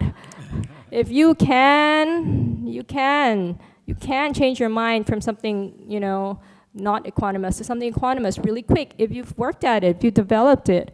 And so, yeah, it's like good news. Isn't that hopeful? It's like it gives you so much hope that one day you could just as quickly, just as rapidly, just as easily establish equanimity. And it looks like this, because we always don't get suttas unless you can turn it into a picture that says 1,000 words. At least for me, it helps me. So if you're somebody who has developed your sense faculties, well and highly, then when you feel a pleasant feeling, it's associated with an agreeable or sense object. But Bhikkhu Bodhi also says that the word agreeable here, manapang, can also apply to the state of mind. So he explains it as a subtle liking in the mind, which means it's not like it's completely free of some kind of reaction, but it's a very subtle kind of liking. And if you experience an unpleasant feeling that is due to some sense object you perceive as being unpleasant, then, you will see it as disagreeable and have a kind of slight aversion arise in your mind, manapang. And if you have neutral, neither nor feelings come up, you might have a kind of like, not the like equanimous good type, but just sort of this dull indifference of like, oh, okay, whatever, kind of reaction. And that's because you still have some underlying tendencies to sensual desire, aversion, and ignorance. So you're not completely free, but they're very weak. So you are able to use this reflection quite effectively, very effectively. You can just reflect on etang santang, oh, this is sublime equanimity. Or you can change your perceptions like we were talking about earlier, that we're going to talk about next week. Try to flip any black perceptions you have going on into the yellow kind of perceptions. And then when you do that, quickly as I can snap my finger, I'm not going to spit in your face to show you how quickly I can do that, but as quickly as that, you will establish your mind in equanimity, where you have no craving or aversion. How nice that feels. Doesn't that feel nice? When have you ever experienced like those times and you're like, hey, I don't really feel any aversion to anybody. Amazing when you live in a whole community. But there are times, it's really funny. When I was a junior nun, I would notice how like, not even as a junior nun now, it's like, oh, the people I'm kind of annoyed at, they keep changing. It's like, oh, okay, it's like musical chairs. And there are times when you're like, hey, nobody is on my list. Oh God, what a nice feeling. Like there's nobody who's like annoying me at any level at this moment. We'll see how long it lasts. But it's such a nice feeling, right? Tell me that's the same at your monastery. Don't tell me in public, but I know what it is like living in a monastic community or any kind of family or workplace or whatever. People. God bless them, but people are people. I'm a person too, and thank you for putting up with me, but yeah. So that's the thing. But when you actually experience some smidgen of equanimity, it's so nice. It's nicer than craving, it's nicer than aversion. And it is yellow because it is associated with wisdom. Equanimity cannot arise out of willpower, it arises only from wisdom. So that's something where it's the real deal. So that's the good news if you have highly developed your faculties. Oh my God, I'm like ahead of time. I'm almost to my last slides. At first I said, I have 38 slides. How am I going to do this? I did it. So here we go. I'm almost at the end. So now if you've really developed your faculties super duper, you'll be like this. Bhikkhus, when the instructed noble disciple is contacted by a painful physical feeling, he does not sorrow, grieve, or lament. He does not weep, beating his breast, and become distraught. I mean, God, that's a drama queen. Who does that? But like King Kong, you know? But anyway, okay. So he feels one feeling, a bodily one, not a mental one. Being contacted by that same painful feeling, he harbors no aversion towards it. Being contacted by painful feeling, he does not seek delight in sensual pleasure. If he feels a pleasant, unpleasant, and neutral feeling, he feels it detached. This bhikkhus is called a noble disciple who is detached from birth, aging, and death, who is detached from sorrow, lamentation, pain, displeasure, and despair, who is detached from suffering, I say. And I'm like, wait, it says noble ones, but someone who's not like, who's detached from birth and aging, it sounds like an arhat. What do you think, Ajahn Brahmali? Is this sutta talking about like just any old noble one, or is it some kind of super duper final noble one? Or does it not really matter? Please. I would say it is a super duper noble one, of the highest kind. It's like an arahant, I agree with you. Always talking about these arahants. We're like, stop giving me the ideal version. Tell me what to do where I'm at now. So here's the useful point to extract. The useful point to extract that I thought was interesting here was that when you're like a super duper noble one, when you're contacted by painful feeling, you do not seek delight in sensual pleasure. So this is like a connection between those two earlier slides you saw. You know, when you have the problem is you trigger your underlying tendency to sensual desire, and you trigger your underlying sensual desire, underlying tendency to aversion. It's not like these are like separate people. This is like very related. Sometimes when you have aversion, the way you after you repress it, what you do is you immediately go to, I'm going to have some sensual pleasure to make me forget about my aversion. I'm going to paper over my aversion with a lot of Netflix. I'm going to go shopping and buy the latest, whatever it is. I haven't gone shopping in a long time. So whatever it is that you want to go shopping for. Who likes shopping? But anyway, if you like shopping, you're going to paper over your aversion with some shopping or some, I don't know, or whatever it is you do in sensual pleasure land that makes you forget about it. So, you know, you're just circling between aversion and sensual pleasures. Some people might be more on the tendency of aversion, so they have more of that, but they're not free of also, you know, indulging in some sensual pleasure, because that is also a source of some meager happiness. We'll take it, you know? And so that's something which the noble disciple doesn't do that. You know why? Because he's like, please, sensual pleasure. I've got samadhi. I've got wisdom. I've got other sources of higher pleasure than this like crappy sensual pleasure you guys go for. It's like, people, poor you. So they're like, whatever, sensual pleasures, I'm just going to hang out in my jhana land and be happy that way and whatever. So they're not bothered. When they get sick, they're like, who cares? I'm just going to drop into a jhana. Don't feel it. And so it's a different life, but it's one that is it's within reach with the practice. So that's the thing.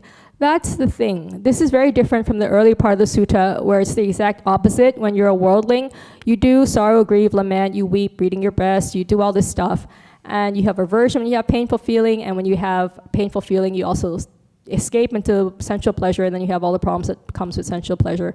And so that's the opposite. So you can go from being the worldling who does all the bad reactions or, you know, unhelpful reactions to your feelings that arise from your sense contact, you know. You can actually change that into something where it doesn't bother you. It just don't bother you. You're going to be like someone like this. For the learned one who has comprehended Dhamma, who clearly sees this world and the next, desirable things do not provoke, hey, why didn't I change them all? It got late. Their mind. Desirable things do not provoke his or her or their mind.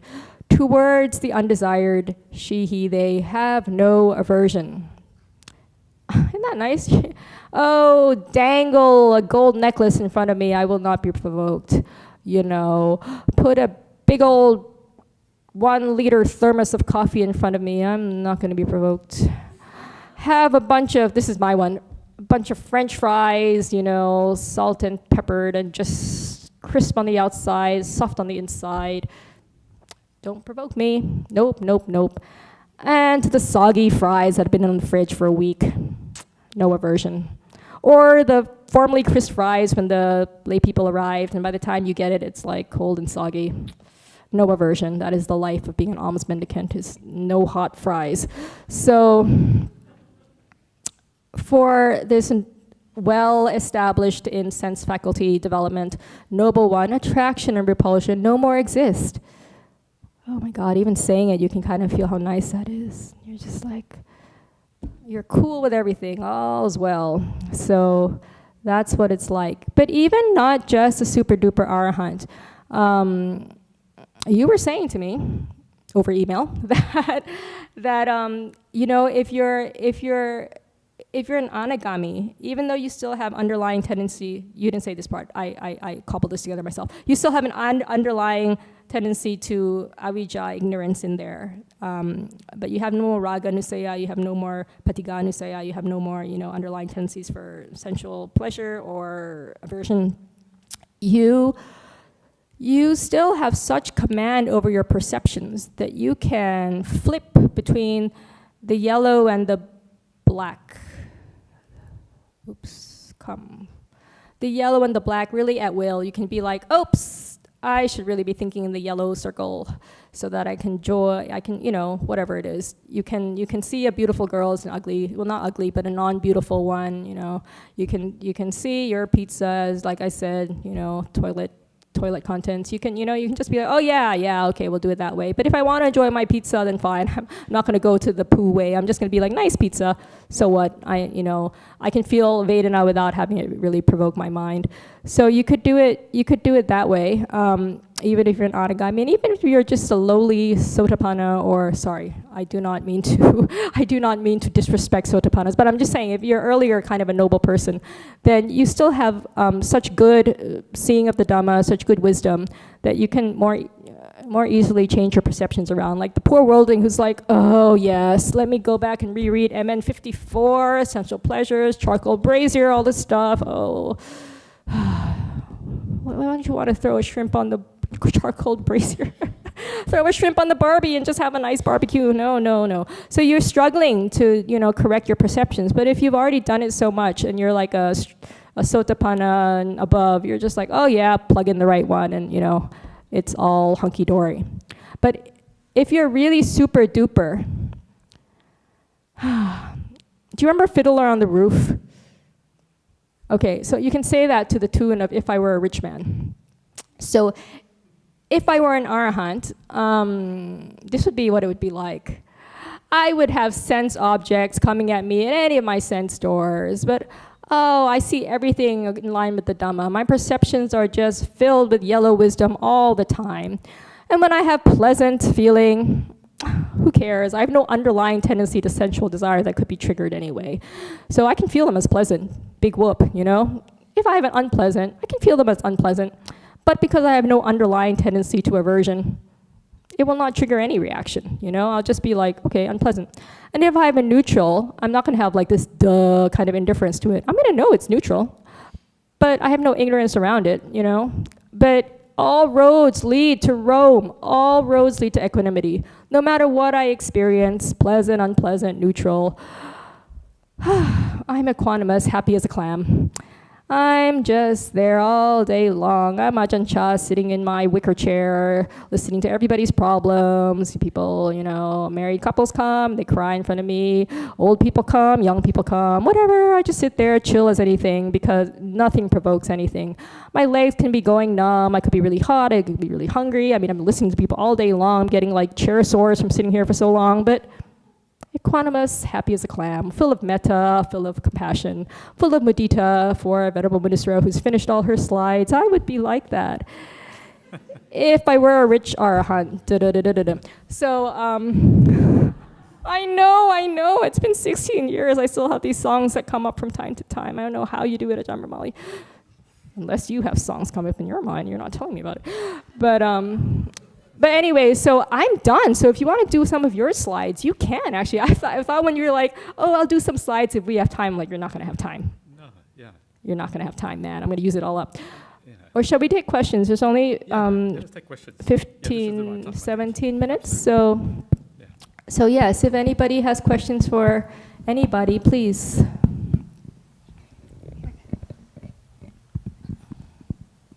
Hello. What happens when you've gone through the process and you, like for me, I even had something come up this week and it was very interesting. So I went through the whole process of having this very uncomfortable feeling, and I restrained and I went for a long drive. I didn't eat, didn't watch Netflix.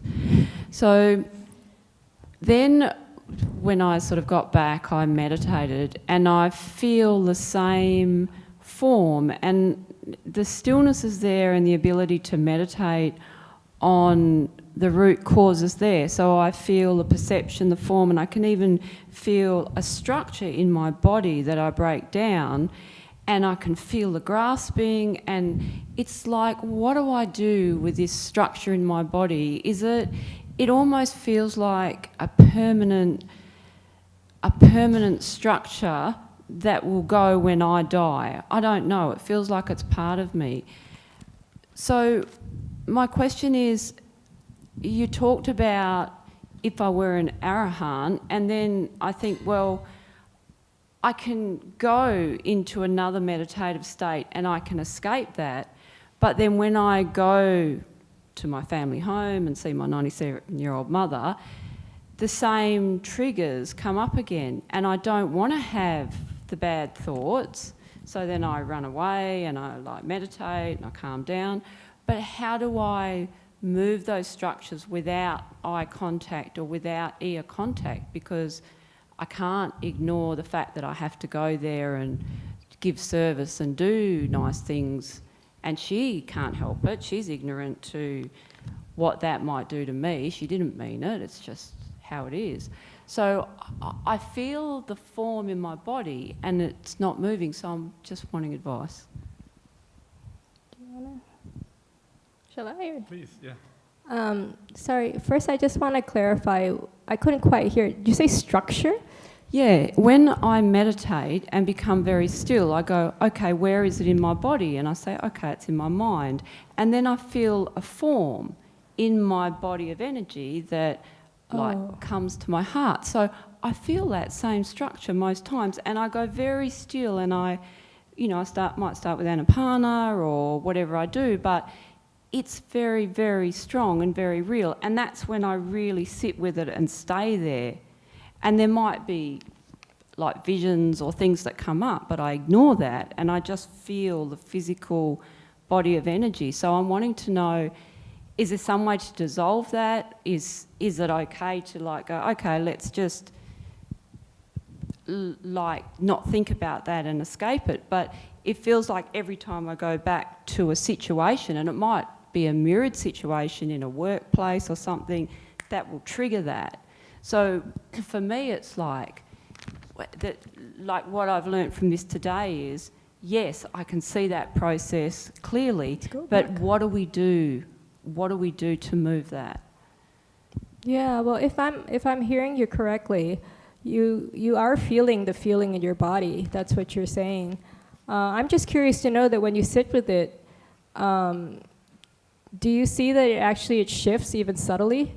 Like it feels to you like it's going to be there until you die, but even if it might be there till you die, is it like sort of shifting a little bit during that while you're sitting, and you can see that it's actually not completely static, and you're not like condemned to this like one solid block of yuck for the rest of your life? I can feel the grasping, and it's definitely not,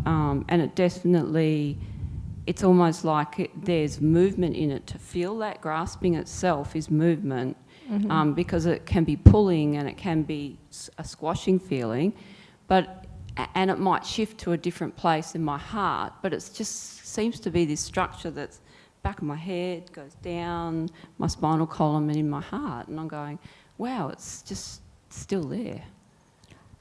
Are you perhaps thinking about the situation? Even if you're meditating, you might have some, veering off into the thoughts about the situation, which could be feeding it, so it keeps on staying, It's not the same thing. It's just because you keep feeding it, it looks like the same thing.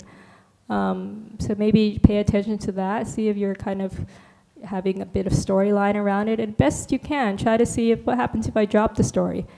And I'm just trying to really be aware of the feeling itself. What happens to the feeling? And then if I do that, and I've done sort of do that, then my whole body morphs out, like my arms on that side of the room, I don't know, my body sort of goes everywhere, which I suppose everyone has that, but it's like, you know, and then you stop meditating and you're going, oh, that was weird. But but then I suppose my question is that I still come back to this point even after 20 years, sort of like, you know, I still keep going to see my mum and then run away, go to Nepal for 3 months, meditate, go, okay, I can do it now, I'll go back, then go up there and go, damn, she still triggers me. But it's still that same form that I come back to. And so, yeah, I was just wondering, are there any practices? Is there anything you would recommend? I mean, it sounds to me, because every time you put yourself into the same situation, it's like the same underlying tendency gets triggered. And I mean, it's really difficult with people who are close to us, and we've had a long history of like, oh, again, you know, a long history of like certain patterns of behavior that we've experienced, and then we have more and more built up storyline around that. That it is more difficult. So, you know, cut yourself some slack if you're being triggered by your mom, you know. But it sounds that if that's happening, then maybe you haven't really, you know, done the part about developing different perceptions of her and of the situation or triggering situations. And like you say, after you've gone for a drive, you kind of calm down.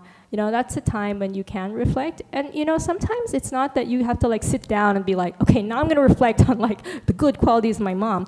It's like, if you just set an intention of, like, gosh, you know, I really wish to be free of this kind of, this trap I keep getting into, this pattern I get into with my mom. You know, I really wish to stop it, because it sounds like you can see that, you know, she doesn't mean it. She also, you feel like, oh, she can't help it, but I also can't help reacting this way. So that compassion for the situation, for yourself and her, I think that will you know, itself feed the kind of movement of your mind that wants to go towards the wholesome.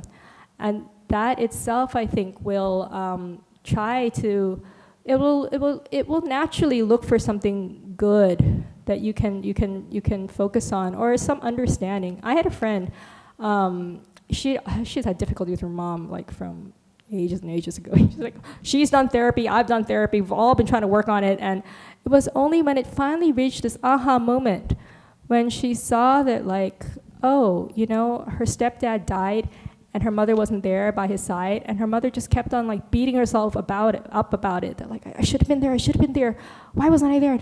And then she just had this moment, she saw her mom with, like, almost like without her normal filter of, like, here's my mom who's hurt me in so many ways, this, that, and the other, and just saw her as a human that was like, she's so hard on herself.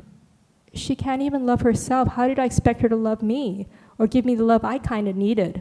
And so it was in that moment when she's like, God, I've been working on years and trying to forgive my mother, but, you know, in that moment I realized there was nothing to forgive. She didn't have the love to give to me, and so it's not really her fault. So you're kind of already going to that direction. Yeah. So then I feel like nurture that kind of perception, or that kind of angle, or that kind of deep wish to understand your mother as a human being. And that will melt away the resistance, but it takes time. So, but it sounds like you're on the right track. Yeah, it's not like her. It's like, I don't sort of blame her. I see it as an opportunity, actually, that I'm so lucky she's still alive, that I can look at this. A lot of people might not have that opportunity at my age, but because she's 97, I mean, it's amazing. She's so great. But I suppose where I'm at is how do I reflect in my own body of energy when I have these very tight structures? So that's where I think I'm a bit stuck. Yeah, I think, well, you're stuck with the stuck feeling, basically. And I guess to just, it's so simple. It sounds like, what? Like, give me something else. But yeah, just really being with it really, really without anything else but that raw feeling, and just really seeing how it is moving. It's not this structure. It's like something more fluid than that.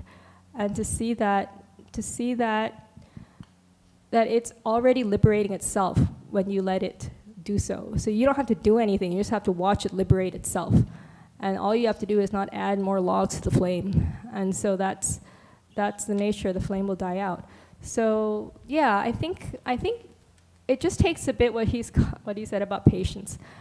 Give it more time to see that it does weaken, and just don't keep feeding it. And that's all I have to say about it. I know Ajahn Brahmali has something to add to that. No, thank you. That's a wonderful answer. I don't really want to add anything at all. That's marvelous. So, great. Yeah. Okay, can I ask a question? Thank you, Aya, for an entertaining session. Now we have a healthier solution for coffee. If you fall asleep, we just play back this session at lower speed, slightly. Anyway, thank you very much. My thing is, I was thinking when you are talking about the go in between aversion and craving, when you have thoughts coming in and when you start processing this, it's like equanimity, but if you think of it as a boring subject, when it is boring, you don't tend to get attached to it, attracted to it. So just perceive it as a very boring subject or boring thing, analyzing it. So that will probably put it away. I haven't tried it. I thought I will try it out. That will what it away? Sorry? Make it into, perceive it as a boring thing. You mean Whatever craving that and you, aversion? Yeah, in between craving and aversion. In between. I don't think I understand your question. You're saying seeing craving and aversion is boring, or seeing neutral feeling is boring? A neutral feeling, but do you perceive it as a boring thing? When it is boring, you don't tend to get attached to it. When it is interesting, only you go and attach to it, isn't it? Yeah, but the thing is, when it's boring, you're doing the opposite of attaching, which is being averse to it. No, boring enough not to even get attached to or averse to. Yeah, if it's really, the word boring already implies there's a slightly negative edge to how you perceive it. But if you really are with some kind of neutral feeling or experience, and it's really not. The thing is, it's so hard to see your underlying tendency to ignorance.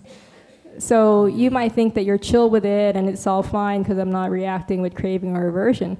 But are you really reacting with clarity, or are you kind of just dulling out in this kind of neutral world of blah?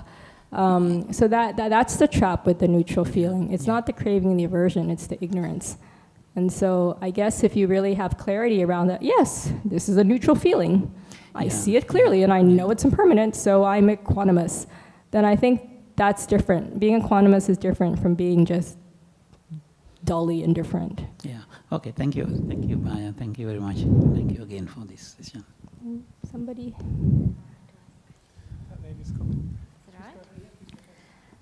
My question is about practice of equanimity. So I certainly know when you get glimpses of cessation, impermanence, non-self, and suffering, you get this thing, dispassion, and then you become a bit more equanimous. So there can be a fruit, equanimous feeling or equanimity can be something that happens without you doing a particular practice. But I just want to know with equanimity practice, like you had a number of things that you can use. Is there a practice like loving kindness meditation where you can practice equanimity towards people and things? They're different Brahma Viharas, but they're all they're like four faces of Brahma, so they're kind of connected. But I don't think you can do a loving kindness meditation to produce equanimity. You do a loving kindness meditation to produce loving kindness, but that loving kindness is not something that is divorced from equanimity. Real loving kindness has equanimity as part of it. So when you don't have the real loving kindness that is undergirded by equanimity, then you actually turn into attachment. That's the near enemy, is when you have this kind of metta, but it's not impartial. It's still attached. Some people you feel more metta for, because aren't they lovable? That kind of thing. Then you're not equanimous. You don't really see that every being is just another being going according to the karma kind of thing. And so, yeah, I think that you can develop both. It's not like you have to be what am I going to focus on? I don't know, Ajahn Brahmali. It's something I go back and forth in my mind about. Whether you could really just be sometimes they say that They say, oh, Ajahn Chah, he developed so much metta. He's all about metta. But Longpa Liam said himself, he said, Ajahn Chah, he developed a lot of metta. And boy, he had a lot of work. Like he had to sit there and listen to all these people because he has so much metta. Me, I like equanimity. And he said something like that, as if you could like specialize or something. So I was wondering, what do you think, Ajahn Brahmali? Can you specialize, or do they all come as a package? I don't know. I think it's both. I think that you can specialize and they come in a package. You can have certain inclinations. I mean, all arahants have certain inclinations, but they also have the ability to choose their perceptions in a very powerful way. So they will, swap between metta and upekkha easily if they want to. But then the inclination will kind of guide them in a certain direction. And so I would say both. So, but I think, as you said, if you want to develop upekkha independently of the other Brahma Viharas, then I think you mentioned that very briefly, that the way that is recommended in the Visuddhimagga to do that is to reflect on the kamma, the workings of kamma, because it's like a universal law. It's like you are depersonalizing, it's not personal anymore. Metta is about looking at the good qualities, but when you see kind of the ups and downs in the world, the good and bad kamma beings faring here and there, then after a while you just see this process. It's like seeing the physics of the universe kind of unfolding, and you're seeing the mental physics, in a sense, unfolding in that way, and then you have upekkha towards all living beings. So something like that, yeah. Thank you, because I think it's also not just with people, but with things as well. So upekkha is not just for beings, but also much broader for things as well. So you don't have preference for this or that, whether it's a physical thing or even an intangible thing. So it's a letting go of a lot of things, not just people, because we often have loving kindness towards people. Yeah, thank you for that. I understand it a bit more now. Thank you.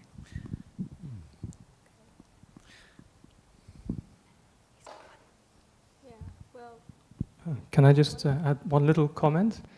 Just going back to what you were saying, Prem.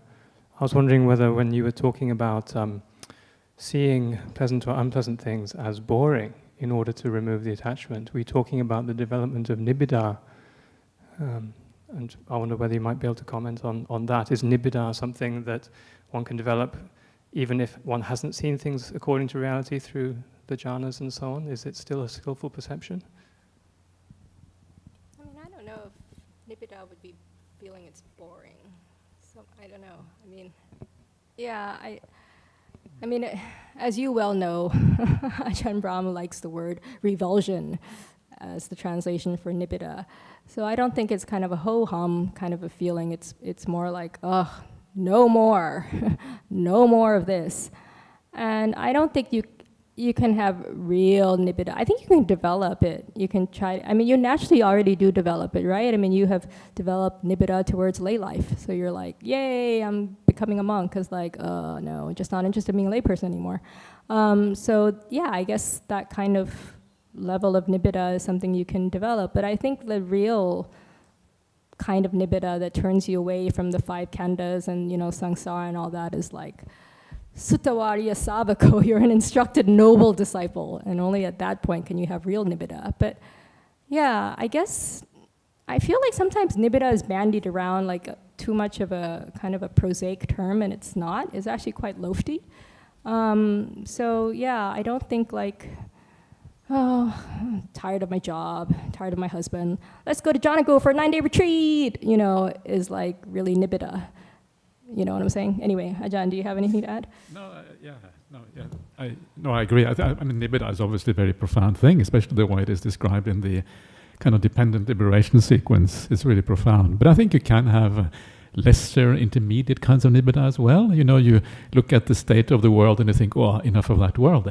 I mean, there's two reactions you can have to the world. You can get depressed about it, which is really unskillful, or you can reject it slightly because actually you understand there's something else you can do. You can develop yourself spiritually, and that is a far more conducive way of thinking about things than actually, getting sad and depressed. And so that is kind of, I think there's a little bit of nibbida in that, which is kind of, which is positive and drives in the right direction. Thank you.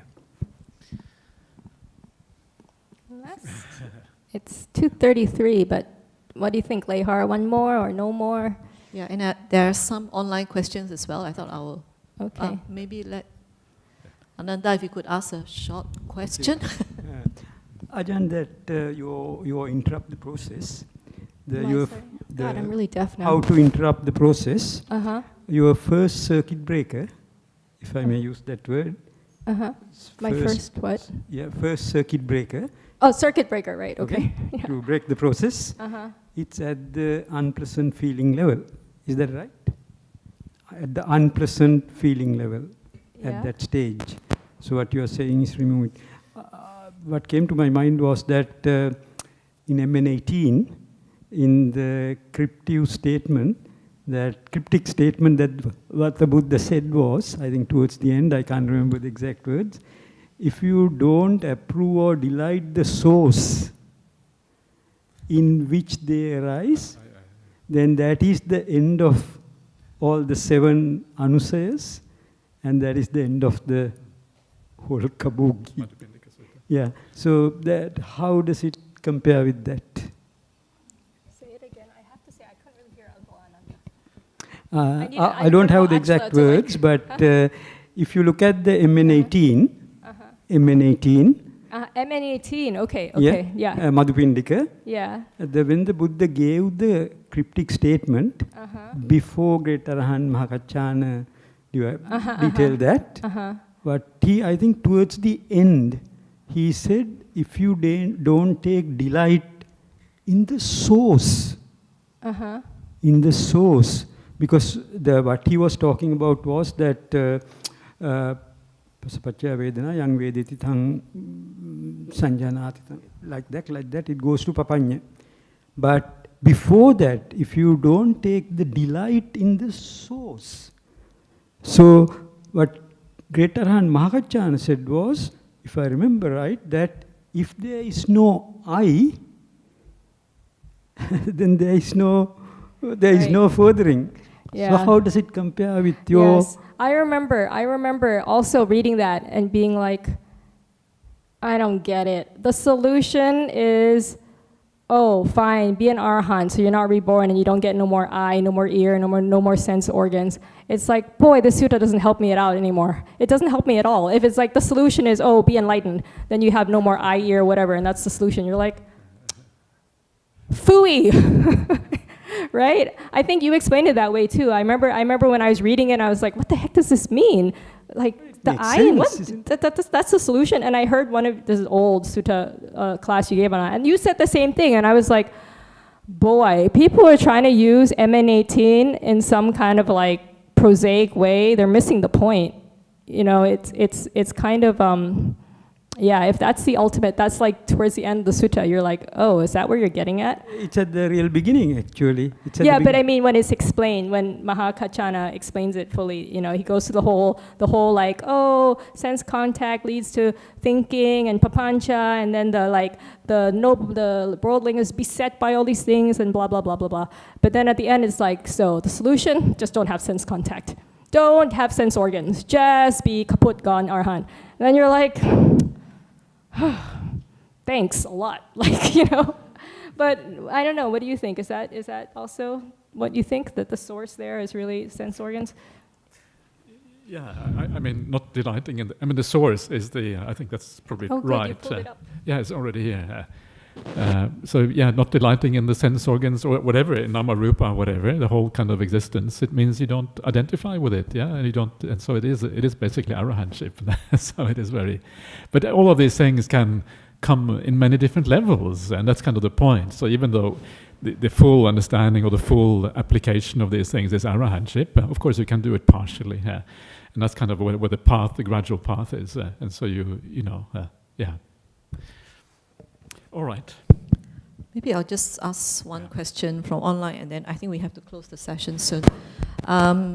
Okay, so the question is, Ajahn said earlier, you can't apply mindfulness to your anger because you can't be mindful when you're angry. I am confused because I thought I need to be mindful of it to practice. Did I say? I Which think Ajahn? I said that. Oh, okay. Yeah, this one here. Yeah. Okay. Yeah. So the point is that you can't really be mindful. You can be partially mindful. You can be mindful enough to know that something is going on, but you don't have the kind of mindfulness that is necessary for meditation practice. So, in the Anapanasati Sutta and also in the Satipatthana Sutta, they always talk about establishing mindfulness before you meditate. And if you have anger, well, that kind of mindfulness is not there. It is a lesser kind of mindfulness. It's a lesser kind of awareness. And so you use the lesser awareness to help you establish a higher awareness. So mindfulness can become stronger. Something like that. Yeah. Okay. Thank you. I think we have to close the workshop. So thank you. Ajahn Brahmali, this will be your last workshop. And then Ajahn Munissara, you're coming back next week with Ajahn Sunyo. And then after that, we'll have the last workshop where it will be done by Ajahn Sunyo and Ajahn Mudito. Yeah? Okay. Thank you, teachers. Everyone. So I'd just like to thank Venerable Munissara for that. It was really good fun to listen to you, actually. That was kind of remarkable. I didn't know you were so entertaining. I knew you were entertaining, but not that I'm so entertaining. well behaved when I talk to you, Ajahn Brahmali. But everybody at Dhammasara knows this is par for the course. That's amazing. So someone online said Ajahn Brahmali is like a PC, like a personal computer. And then Ajahn Munissara is like a MacBook. Is that what it is? What does that mean? Yeah. So you're like more cool? Let me tell you. You're more cool. Let me tell you. Never before in my life has the word cool been applied to me. I was like such a nerd growing up. Like, this is so interesting. In middle age, I'm cool. Okay, it's worth the wait. Great. Okay. So thank you, Venerable. Yeah, Thank excellent. you, Ajahn, also. Shall we pay respect to the Buddha Dhamma Sangha before we close off? That would be a good idea, I think. Yes, let's do that.